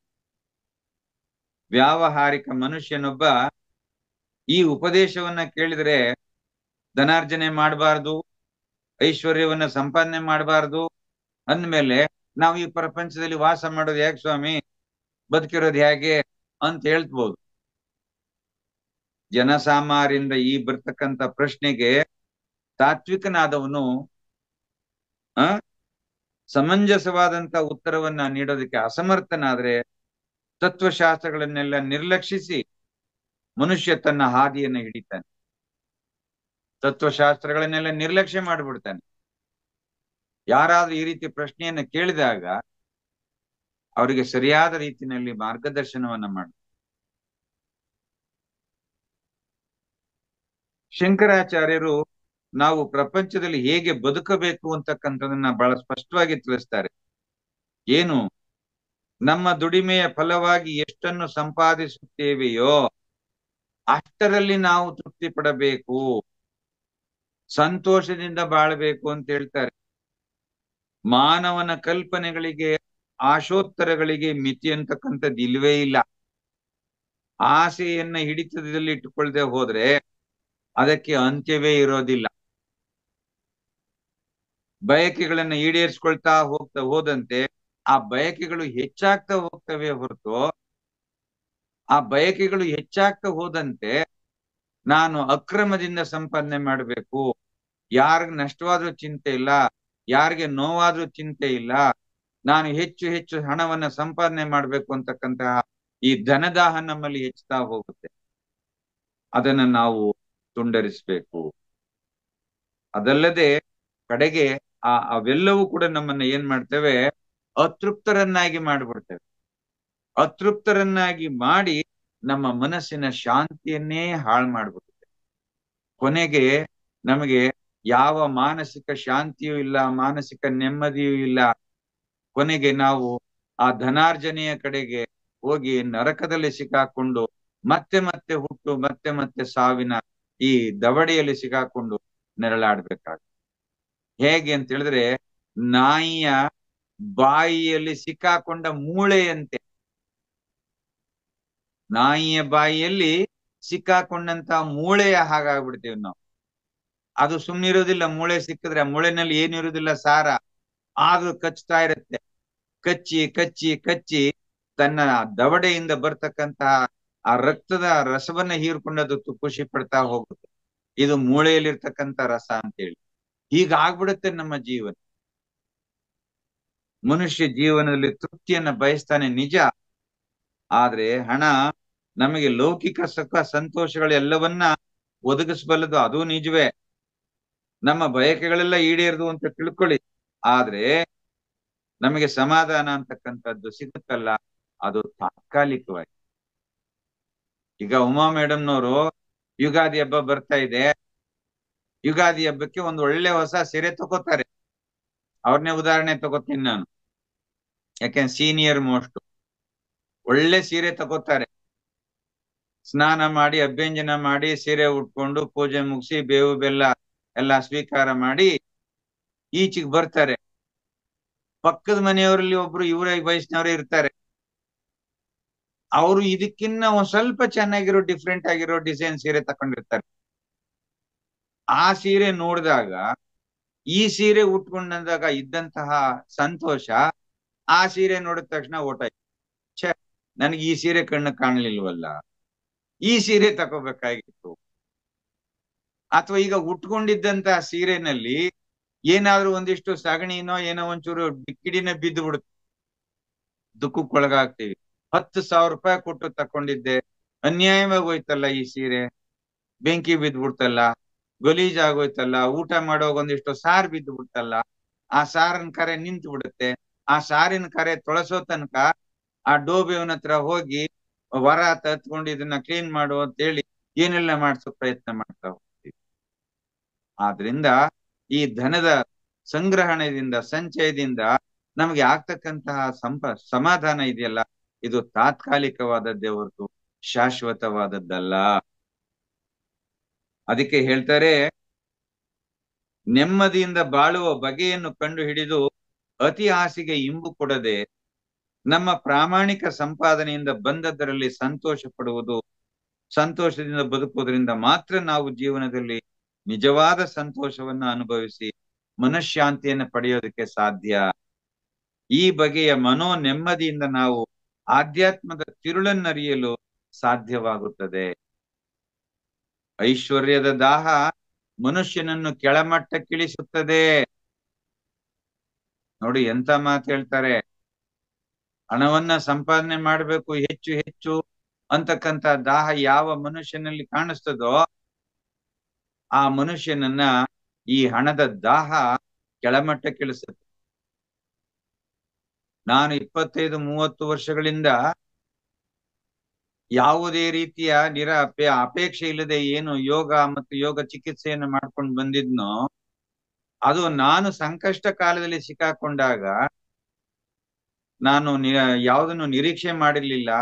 ಆದ್ರೂ ಕೂಡ ನನಗೆ ಎಲ್ಲರ ಕಡೆಯಿಂದ ಹರಿದು ಬಂತು. ನಾನೇನ್ ನಿರೀಕ್ಷೆ ಮಾಡಿರ್ಲಿಲ್ಲ. ಯಾರು ನನ್ನಿಂದ ಯೋಗ ವಿದ್ಯೆಯನ್ನ ಕಲ್ತಿದ್ರು, ಯಾರು ನನ್ನಿಂದ ಯೋಗ ಚಿಕಿತ್ಸೆಯನ್ನ ಮಾಡಿಸ್ಕೊಂಡಿದ್ರು, ಅವ್ರಿಗೆ ನಾಗರಾಜಣ್ಣವ್ರಿಗೆ ಹಿಂಗ ಆಗಿದೆ ಅಂತ ವಿಷಯ ಗೊತ್ತಾಗ್ತಿದ್ದ ಹಾಗೆ ಅವರವರೇ ಬಂದು ನನ್ನ ಅಕೌಂಟ್ಗೆ ಹಣವನ್ನ ಹಾಕಿ ನನ್ನ ಕಾಯಿಲೆಯನ್ನು ಗುಣಪಡಿಸೋದಕ್ಕೆ ಅವರು ಸಹಾಯ ಮಾಡಿ. ನಾವು ನಿರೀಕ್ಷೆ ಮಾಡ್ಬೇಕಾಗಿಲ್ಲ, ತನ್ನಷ್ಟಕ್ಕೆ ತಾನೇ ಬರುತ್ತೆ. ನಾವು ಏನು ಕರ್ಮವನ್ನ ಮಾಡ್ತೀವಿ ಆ ಕರ್ಮಕ್ಕೆ ತಕ್ಕ ಫಲ ಸದಾ ಕಟ್ಟಿಟ್ಟ ಬುತ್ತಿ ಇದ್ದೇ ಇರುತ್ತೆ. ಅದು ಇಲ್ಲಿ ನಾವು ಮಾಡ್ತಕ್ಕಂಥ ಕರ್ಮ ಒಂದು ಶುದ್ಧವಾಗಿರ್ಬೇಕಷ್ಟೇ. ಅದನ್ನ ಎಂತ ಕರ್ಮ ಅಂತ ಹೇಳ್ತಾರೆ? ನಿಷ್ಕಾಮ ಕರ್ಮ ಅಂತ ಹೇಳ್ತಾರೆ. ನಿಷ್ಕಾಮ ಕರ್ಮವೇ ಅತ್ಯಂತ ಶ್ರೇಷ್ಠವಾದದ್ದು. ಅದು ನಮಗೆ ಯಾವ ಸಂದರ್ಭದಲ್ಲಿ ಏನು ಬೇಕು ಅದೆಲ್ಲವನ್ನ ತನ್ನಷ್ಟಕ್ಕೆ ತಾನೇ ಒದಗಿಸ್ಕೊಡ್ತಾ ಹೋಗು. ಸಂಪಾದಿಸಿದ್ದನ್ನು ಕಳೆದುಕೊಂಡಾಗ ವ್ಯಥೆಯಾಗುತ್ತದೆ. ಸಂಪಾದಿಸಿಟ್ಟದ್ದನ್ನು ಕಾಪಾಡಿಕೊಳ್ಳುವ ಆಸಕ್ತಿ ಹೆಚ್ಚುತ್ತದೆ. ಇದೊಂದು ಬಿಡುವಿಲ್ಲದೆ ನಡೆಯುವ ಚಿಂತೆಯ ಪಂದ್ಯ. ನೋಡಿ ಆ ಕೊನೆಯ ಪದ ನೋಡಿ ಎಷ್ಟು ಚೆನ್ನಾಗಿ ಸೇರಿಸ್ತಾರೆ. ಇದೊಂದು ಬಿಡುವಿಲ್ಲದೆ ನಡೆಯುವ ಚಿಂತೆಯ ಪಂದ್ಯ. ಪಂದ್ಯ ಅಂದ್ರೆ ಆಟ, ಹೋರಾಟ. ಇದು ಬೇಕಾ ನಮಗೆ? ಕಠೋಪನಿಷತ್ತಿನಲ್ಲಿ ನಚಿಕೇತ ಆ ಯಮಧರ್ಮನಿಗೂ ನಚಿಕೇತನಿಗೂ ನಡೀತಕ್ಕಂಥ ಒಂದು ಸಂವಾದ ಬರುತ್ತೆ. ಯಮಧರ್ಮ ಕೇಳ್ತಾನೆ, ನೀನು ಈ ಹುಟ್ಟು ಮತ್ತು ಸಾವು ಇವೆರಡರ ಮಧ್ಯೆ ಇರ್ತಕ್ಕಂತ ಸಮಸ್ಯೆಯನ್ನು ನೀನು ಕೇಳ್ಬೇಡ, ಮತ್ತೆ ಸತ್ತ ನಂತರ ನಾನು ಏನಾಗ್ತೀನಿ ಅಂತಕ್ಕಂಥ ಪ್ರಶ್ನೆಯನ್ನ ಕೇಳ್ಬೇಡ. ನಿನಗೇನ್ ಬೇಕು ಹೇಳು, ನಿನ್ನನ್ನು ಸಂಪೂರ್ಣವಾಗಿ ಏನು ಸಾವೇ ಇಲ್ಲದಂತಹ ಚಿರಂಜೀವಿಯನ್ನಾಗಿ ವರ ಕೊಡ್ಲಾ, ಅಷ್ಟೈಶ್ವರ್ಯಗಳನ್ನು ಕೊಡ್ಲಾ, ಸಕಲ ಭೋಗ ಭಾಗ್ಯಗಳನ್ನು ಕೊಡ್ಲಾ ಅಂತ ಕೇಳ್ತಾನೆ. ಆವಾಗ ನಚಿಕೇತ ಹೇಳ್ತಾನೆ, ಮನುಷ್ಯನಿಗೆ ಐಶ್ವರ್ಯವಷ್ಟರಿಂದಲೇ ತೃಪ್ತಿ ದೊರೆಯಲಾರದು. ಐಶ್ವರ್ಯದಿಂದ ನಮಗೆ ಖಂಡಿತ ತೃಪ್ತಿ ನಮಗೆ ಸಿಕ್ಕೋದಿಲ್ಲ. ಹಾಗೇನೆ ಶಂಕರಾಚಾರ್ಯರು ಕೂಡ ವಿವೇಕ ಚೂಡಾಮಣಿಯಲ್ಲಿ ಬೃಹದಾರಣ್ಯಕ ಉಪನಿಷತ್ತಿನಲ್ಲಿ ಬರ್ತಕ್ಕಂಥ ಒಂದು ಪ್ರಸಿದ್ಧವಾದ ವಾಕ್ಯವನ್ನ ಉದಾಹರಣೆ ಕೊಡ್ತಾರೆ. ಏನಂದ್ರೆ, ಅಮರವಾದದ್ದನ್ನು, ಅವಿನಾಶಿಯಾದದ್ದನ್ನು ಐಶ್ವರ್ಯದಿಂದ ಅರ್ಜಿಸಲು ಸಾಧ್ಯವಿಲ್ಲ. ಅಮರವಾದದ್ದು, ಅಜರಾಮರವಾದದ್ದು ಅಂದ್ರೆ ಸಾವೇ ಇಲ್ಲದಂಥದ್ದು, ಅವಿನಾಶಿಯಾದದ್ದು, ನಾಶವಿಲ್ಲದ್ದು, ಇದನ್ನ ಐಶ್ವರ್ಯದಿಂದ ನಾವು ಸಂಪಾದನೆ ಮಾಡೋದಕ್ಕೆ ಸಾಧ್ಯವಿಲ್ಲ. ಜೀವನದಲ್ಲಿ ನಾವು ತ್ಯಜಿಸಬೇಕಾಗಿರುವುದು ದುರಾಶೆಯನ್ನು. ನಮ್ಮೊಳಗಡೆ ಇರ್ತಕ್ಕಂಥ ದುರಾಶೆಯನ್ನು ನಾವು ತ್ಯಜಿಸಬೇಕಾಗಿದೆ. ಅದನ್ನ ತ್ಯಜಿಸಿದಾಗಲೇ ನಾವು ಪ್ರಪಂಚದಲ್ಲಿ ಸುಖಿಗಳಾಗಲು ಸಾಧ್ಯ. ಈಶಾವಾಸ್ಯೋಪನಿಷತ್ತು ಕೂಡ ಆಶೆಯನ್ನ ತ್ಯಜಿಸು, ಸುಖಿಯಾಗು, ಇತರರ ಸಿರಿಗೆ ಆಸೆ ಪಡೆದಿರು. ಅವ್ರ ಹತ್ರ ಅಷ್ಟೊಂದಿದೆ, ನನಗೊಂದಷ್ಟು ಅವ್ರ ಹತ್ರ ದೋಚ್ಕೋಬೇಕಾಗಿತ್ತು, ಅವ್ರ ಜೇಬ್ನಲ್ಲಿ ಇರೋದನ್ನ ನನ್ನ ಜೇಬ್ಗೆ ಹಾಕೋಬೇಕು, ಅವ್ರ ಬ್ಯಾಂಕ್ ಅಕೌಂಟ್ ಅಲ್ಲಿ ಇರೋದನ್ನ ನನ್ನ ಬ್ಯಾಂಕ್ ಅಕೌಂಟ್ಗೆ ಟ್ರಾನ್ಸ್ಫರ್ ಮಾಡ್ಕೋಬೇಕು. ಈ ರೀತಿಯ ಮೋಹವನ್ನ ಬಿಡು ಅಂತೇಳಿ ಸಾರಿ ಸಾರಿ ಹೇಳ್ತಾ ಇದ್ದಾರೆ. ಒಟ್ಟಾರೆ ಈ ಪದ್ಯದಲ್ಲಿ ಸಾಧಕನಾದವನಿಗೆ ಹೇಳ್ತಾ ಇರುವಂತಹ ಮಾತಿದು. ಯಾವ ಸಾಧಕ? ಆಧ್ಯಾತ್ಮದ ಸಾಧಕನಾದವನು, ಜ್ಞಾನ ಸಾಧಕನಾದವನು, ಧ್ಯಾನ ಸಾಧಕನಾದವನಿಗೆ ಶಂಕರಾಚಾರ್ಯರು ಎಚ್ಚರಿಕೆಯಿಂದ ಹೇಳ್ತಾ ಇರ್ತಕ್ಕಂಥ ಮಾತಿದು. ಏನು? ಲೌಕಿಕ ಸುಖ ಸಂಪತ್ತುಗಳ ಹಂಬಲವನ್ನು ಬಿಡಬೇಕು. ಅದನ್ನ ಬಿಡ್ಲಿಲ್ಲ ಅಂತ ಹೇಳಿದ್ರೆ ಖಂಡಿತವಾಗಿ ನೀನು ಮತ್ತೆ ಮತ್ತೆ ನರಕದ ಕೂಪಕ್ಕೆ ಹೋಗಿ ಬೀಳ್ತೀಯ, ಮಾನಸಿಕ ನೆಮ್ಮದಿಯನ್ನ ಕಳ್ಕೊಳ್ತೀಯ. ಆದ್ರಿಂದ ಸಾಧ್ಯವಾದಷ್ಟು ನೀನು ಈ ಮೋಹದಿಂದ ದೂರವಾಗು ಮೂಢ ಅಂತ ಹೇಳಿ ನಮ್ಮೆಲ್ಲರಿಗೂ ಎಚ್ಚರಿಕೆಯನ್ನ ಕೊಡ್ತಾ ಇದ್ದಾರೆ. ಯಾಕಂದ್ರೆ ನಮ್ಮೆಲ್ಲರಿಗೂ ಅನ್ನುವ ಶಬ್ದವನ್ನ ಬಳಸ್ತೇನೆ ನಾನು. ಯಾಕೆ ಅಂತ ಹೇಳಿದ್ರೆ ನಮ್ಮೆಲ್ಲರಿಗೂ ಅಂತ ಹೇಳಿದಂತಹ ಶಬ್ದ ಯಾತಕ್ಕೆ ಅಂದ್ರೆ ನಾವೆಲ್ಲರೂ ಕೂಡ ಸಾಧನೆಯ ಮಾರ್ಗದಲ್ಲಿರ್ತಕ್ಕಂಥವ್ರು, ಸಾಧಕರು. ಹಾಗಾಗಿ ಈ ಸಾಧನೆಯ ಹಾದಿ ಇದೆಯಲ್ಲ, ಇದು ಕಲ್ಲು ಮುಳ್ಳುಗಳ ಹಾದಿ, ಇದೇನು ಹೂವಿನ ಹಾಸಿಗೆ ಎಲ್ಲ. ಸಾಕಷ್ಟು ಅಡೆತಡೆಗಳು ಬರ್ತವೆ, ಸಾಕಷ್ಟು ಮೋಹಗಳು ನಮ್ಮನ್ನ ಅಡ್ಡಿಪಡಿಸ್ತವೆ. ಆದ್ರಿಂದ ಇವೆಲ್ಲದರಿಂದ ನಾನು ದೂರ ಆದಾಗ ಮಾತ್ರ ನಾನು ಏನಾದ್ರೂ ಒಂದಿಷ್ಟು ಜೀವನದಲ್ಲಿ ಮೋಕ್ಷ ಸಂಪಾದನೆಗೆ, ಮುಕ್ತಿಯನ್ನ ಸಾಧನೆ ಮಾಡೋದ್ರ ಕಡೆಗೆ, ಮತ್ತೆ ನಮ್ಮೆಲ್ಲರ ಗುರುಗಳಾದಂತಹ ಪತ್ರಿಜಿ ಮಹಾಶಯರು ಹಾಕಿಕೊಟ್ಟಿರ್ತಕ್ಕಂತಹ ಹಾದಿಯಲ್ಲಿ ನಾವು ಸಾಗ್ಲಿಕ್ಕೆ ಸಾಧ್ಯ ಅಂತ ಹೇಳ್ತಾ ಈ ದಿನದ ಶಂಕರಾಚಾರ್ಯರ ಮೋಹ ಮುದ್ಗರದ ಭಜಗೋವಿಂದಂ ಗ್ರಂಥದ 2ನೇ ಚರಣವನ್ನ ಸುಸಂಪನ್ನಗೊಳಿಸ್ತಾ ಇದ್ದೇನೆ. ಧನ್ಯವಾದಗಳು. ಸರ್, ಧನ್ಯವಾದ ಸರ್. ಸೊ ಅದ್ಭುತವಾದ ಈ ಶ್ಲೋಕ ಭಜಗೋವಿಂದಂ ಅನ್ನೋದು ಜೀವನಕ್ಕೆ ಒಂದು ಗ್ರಂಥ ಇದು. ಅಂದ್ರೆ ಸೊ ನಾವು ಹೇಗೆ ವಿಧ ವಿಧ ಮತಸ್ಥರು ಬೈಬಿಲು ಮತ್ತೆ ಕುರಾನ್ ಈ ರೀತಿಯಲ್ಲಿ ನಮ್ಮ ಹಿಂದೂ ಧರ್ಮದಲ್ಲಿ ಇದೊಂದು ಅದ್ಭುತವಾದ ಗ್ರಂಥ, ಆದಿಶಂಕರಾಚಾರ್ಯರ ಅವರ ಸೃಷ್ಟಿ. ಸೊ ಇದರಲ್ಲಿ ಪ್ರತಿದಿನ ನಿತ್ಯ ಅರ್ಥ ಮಾಡ್ಕೋಬೇಕು. ಅಂದ್ರೆ ಒಂಥರ ಅದು ಒಳಗಡೆ ಹೋಗಿ ಪ್ರತಿಯೊಂದು, ಈಗ ಸಾರ್ ಹೇಳಿದ್ರಲ್ಲ, ಇದನ್ನು ಪದೇ ಪದೇ ನೀವು ಮರಣ ಮಾಡ್ಕೊಂಡ್ರೆ, ಸೊ ಅದು ಎಷ್ಟು ಸರಿ ನೀವು ಮರಣ ಮಾಡ್ಕೊಂಡ್ರೆ ಅಷ್ಟು ಒಳ್ಳೇದು. ಅದು ಒಳಗಡೆ ನಮ್ಗೆ ಪ್ರತಿ ಜೀವಕರಕ್ಕೆ ಒಳಗಡೆ ಹೋಗ್ಬೇಕು ಅದು. ಸೊ ಈ ರೀತಿಯಲ್ಲಿ ಸರ್ ನಮ್ಗೆ ತಿಳಿಸ್ಕೊಡ್ತಾ ಇದ್ದಾರೆ. ಅವರ ಅದ್ಭುತವಾದ ಅನಂತವಾದ ಜ್ಞಾನ ಅವ್ರ ಹತ್ರ ಇದೆ. ಅವರು ನಮ್ಮ ಪ್ರತಿ ದಿವಸ ಯಾವುದೋ ರೀತಿಯಲ್ಲಿ ನಮಗೂ ಎಲ್ಲರಿಗೂ ಈ ಜ್ಞಾನ ಕೊಡ್ತಾ ಇದ್ದಾರೆ. ಥ್ಯಾಂಕ್ ಯು ಸರ್, ಧನ್ಯವಾದಗಳು. ಥ್ಯಾಂಕ್ ಯು ನಾಗರಾಜ್ ಗುರುಗಳೇ. ಅದ್ಭುತವಾದ ಒಂದು ಸಂದೇಶ ಇವತ್ತು ನಮ್ಮ ಜೀವನಕ್ಕೆ ಬೇಕಾಗಿರೋದು ಇದು. ಯಾಕಂದ್ರೆ ಪ್ರತಿದಿನ ಇಷ್ಟಿಷ್ಟಾರು ನಾವು ಆತ್ಮ ಜ್ಞಾನವಂತ ತಗೊಳ್ಕೊತಾ ಹೋಗ್ಬೇಕು, ಆತ್ಮಕ್ ಹತ್ರ ಆಗ್ಬೇಕು, ಆತ್ಮನ ಪರಿವರ್ತನೆ ಮಾಡ್ಕೋಬೇಕು. ಇಲ್ಲ ಅಂದ್ರೆ ನಾವೆಲ್ಲೋ ಹೋಗ್ತೀವಿ ಅಂತ ಇವತ್ತು ಹೇಳಿದ್ರಿ. ಅದೇ ಬುದ್ಧನು ಹೇಳ್ತಾನೆ, ಆಸೆಯೇ ದುಃಖಕ್ಕೆ ಮೂಲ ಅಂತ. ಅಂದ್ರೆ ಇಲ್ಲೂ ಅದೇ ಬರ್ತಾ ಇದೆ. ಪ್ರತಿದಿನ ನಮ್ಗೆ ಹೇಳಿ ಪರಿವರ್ತನೆ ಮಾಡ್ತಾ ಇದ್ದೀರಾ. ನಾವು ಪರಿವರ್ತನೆ ಆಗ್ಲೇಬೇಕು. ಇವತ್ತು ಒಂದಿನದಲ್ಲ, ಇದು ಪ್ರತಿದಿನ ಮನನ ಮಾಡ್ಕೋತಾನೆ ಇರ್ಬೇಕು. ಅದರಿಂದ ಪರಿವರ್ತನೆ ಆಗುತ್ತೆ ಹೇಳುತ್ತೆ. ತುಂಬಾ ಚೆನ್ನಾಗಿ ಹೇಳ್ಕೊಟ್ರಿ ಗುರುಗಳೇ. Thank you. ಮಾಸ್ಟರ್ಸ್, ಯಾರಾದ್ರೂ ನಿಮ್ಮ ಅನುಭವವನ್ನು ಅಥವಾ ಏನಾದ್ರೂ ಅದ್ರ ಬಗ್ಗೆ ಏನಾದ್ರೂ ನಿಮ್ಗೆ ಕೇಳ್ಬೇಕು ಅನ್ಸಿದ್ರೆ ನಾಗರಾಜ್ ಗುರುಗಳಿದ್ದಾರೆ, ಅವ್ರನ್ನ ಕೇಳ್ಬೋದು. ಹ್ಯಾಂಡ್ ರೈಸ್ ಮಾಡಿ. ಹೊಸಬ್ರು ದಯವಿಟ್ಟು ಹ್ಯಾಂಡ್ ರೈಸ್ ಮಾಡಿ. ಹೊಸಬ್ರು ವಿಡಿಯೋನೇ ಆಡ್ ಮಾಡ್ತಾ ಇಲ್ಲ ಸರ್. ಗೊತ್ತಾಗಲ್ಲ ಯಾರು. ಸಂಕೋಚ. ಮತ್ತೆ ನೀಲಕಂಠ ಸರ್ ಮಾತಾಡ್ತೀರಾ? ಹೌದು,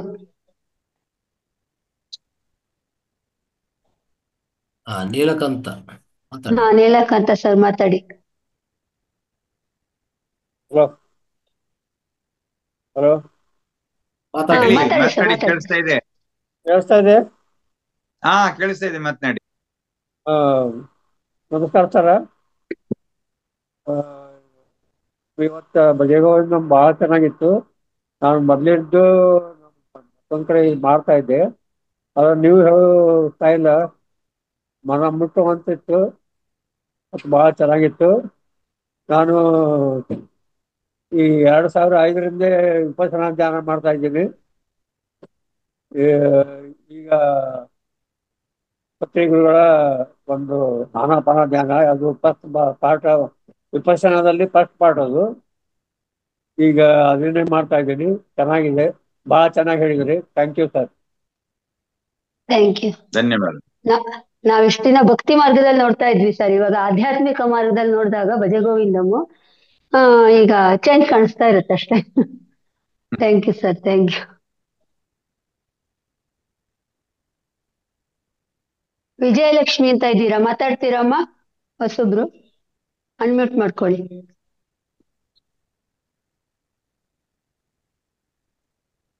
ಹುಡ್ಕೋದೆ, ಹ್ಯಾಂಡ್ ರೈಸ್ ಮಾಡ್ತೀರಾ?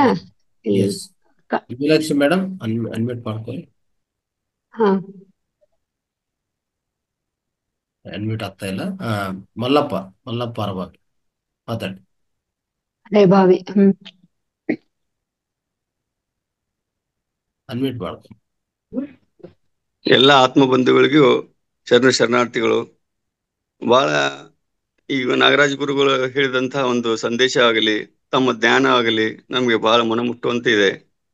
ಈಗ ಈ ಸಂದೇಶದಲ್ಲಿ ನಾವು ಅಂದ್ರೆ ಯಾವುದು ಆಸೆಯನ್ನ ನಾವು ಎಷ್ಟು ಹಂತ ಹಂತವಾಗಿ ನಾವು ಕಡಿಮೆ ಮಾಡ್ಕೋತ ಬರೋದೇನೆ ನಮಗೆ ಅಧ್ಯಾತ್ಮದಲ್ಲಿ ಒಂದು ಪ್ರಗತಿ ಅಂತ ಹೇಳ್ಬೋದು ಅಂತ ಈಗ ನಾವು ಅರ್ಥ ಆಗ್ತಾ ಇದೆ. ಅಂದ್ರೆ ನಾವು ಸಡನ್ ಆಗಂತೂ ಬಿಡಕ್ ಆಗೋದಿಲ್ಲ. ಆಲ್ಮೋಸ್ಟ್ ಅದನ್ನ ನಾವು ಹಂತ ಹಂತವಾಗಿ ಅಂದ್ರೆ ಕ್ಷಣ ಕ್ಷಣಕ್ಕೂ ನಾವು ಪ್ರಗತಿ ಹೊಂದಿದಂತೆ ನಮ್ಗೆ ಎಷ್ಟು ಬೇಕು ಅಷ್ಟು ಉಪಯೋಗಿಸಿ ಇನ್ನುಳಿದದನ್ನ ಸಮಾಜ ಸೇವೆಗಾಗಿನೋ ಅಥವಾ ಒಬ್ಬರಿಗೆ ಒಂದು ಸಹಾಯ ಮಾಡೋದಕ್ಕಾಗಿನೋ ನಾವು ಬಳಸಿದ್ರೆ ಅದು ಪರಮಾತ್ಮನಿಗೆ ತಲುಪುತ್ತೆ ಅನ್ನೋ ಒಂದು ಸಂದೇಶನೂ ಕೂಡ ಇದರಲ್ಲಿದೆ. ಅಂತ ಒಂದು ಒಂದು ಒಳ್ಳೆ ನಮಗೆ ಜ್ಞಾನವನ್ನು ನೀಡುತ್ತಾರಂತ ಮಹಾ ಅವತಾರ್ ಫೌಂಡೇಶನ್ಗೆ ನಾವು ತುಂಬಾ ಋಣಿಯಾಗಿದ್ದೀವಿ. ಧನ್ಯವಾದಗಳು. Thank you sir. Thank you, thank you. Thank you sir, thank you.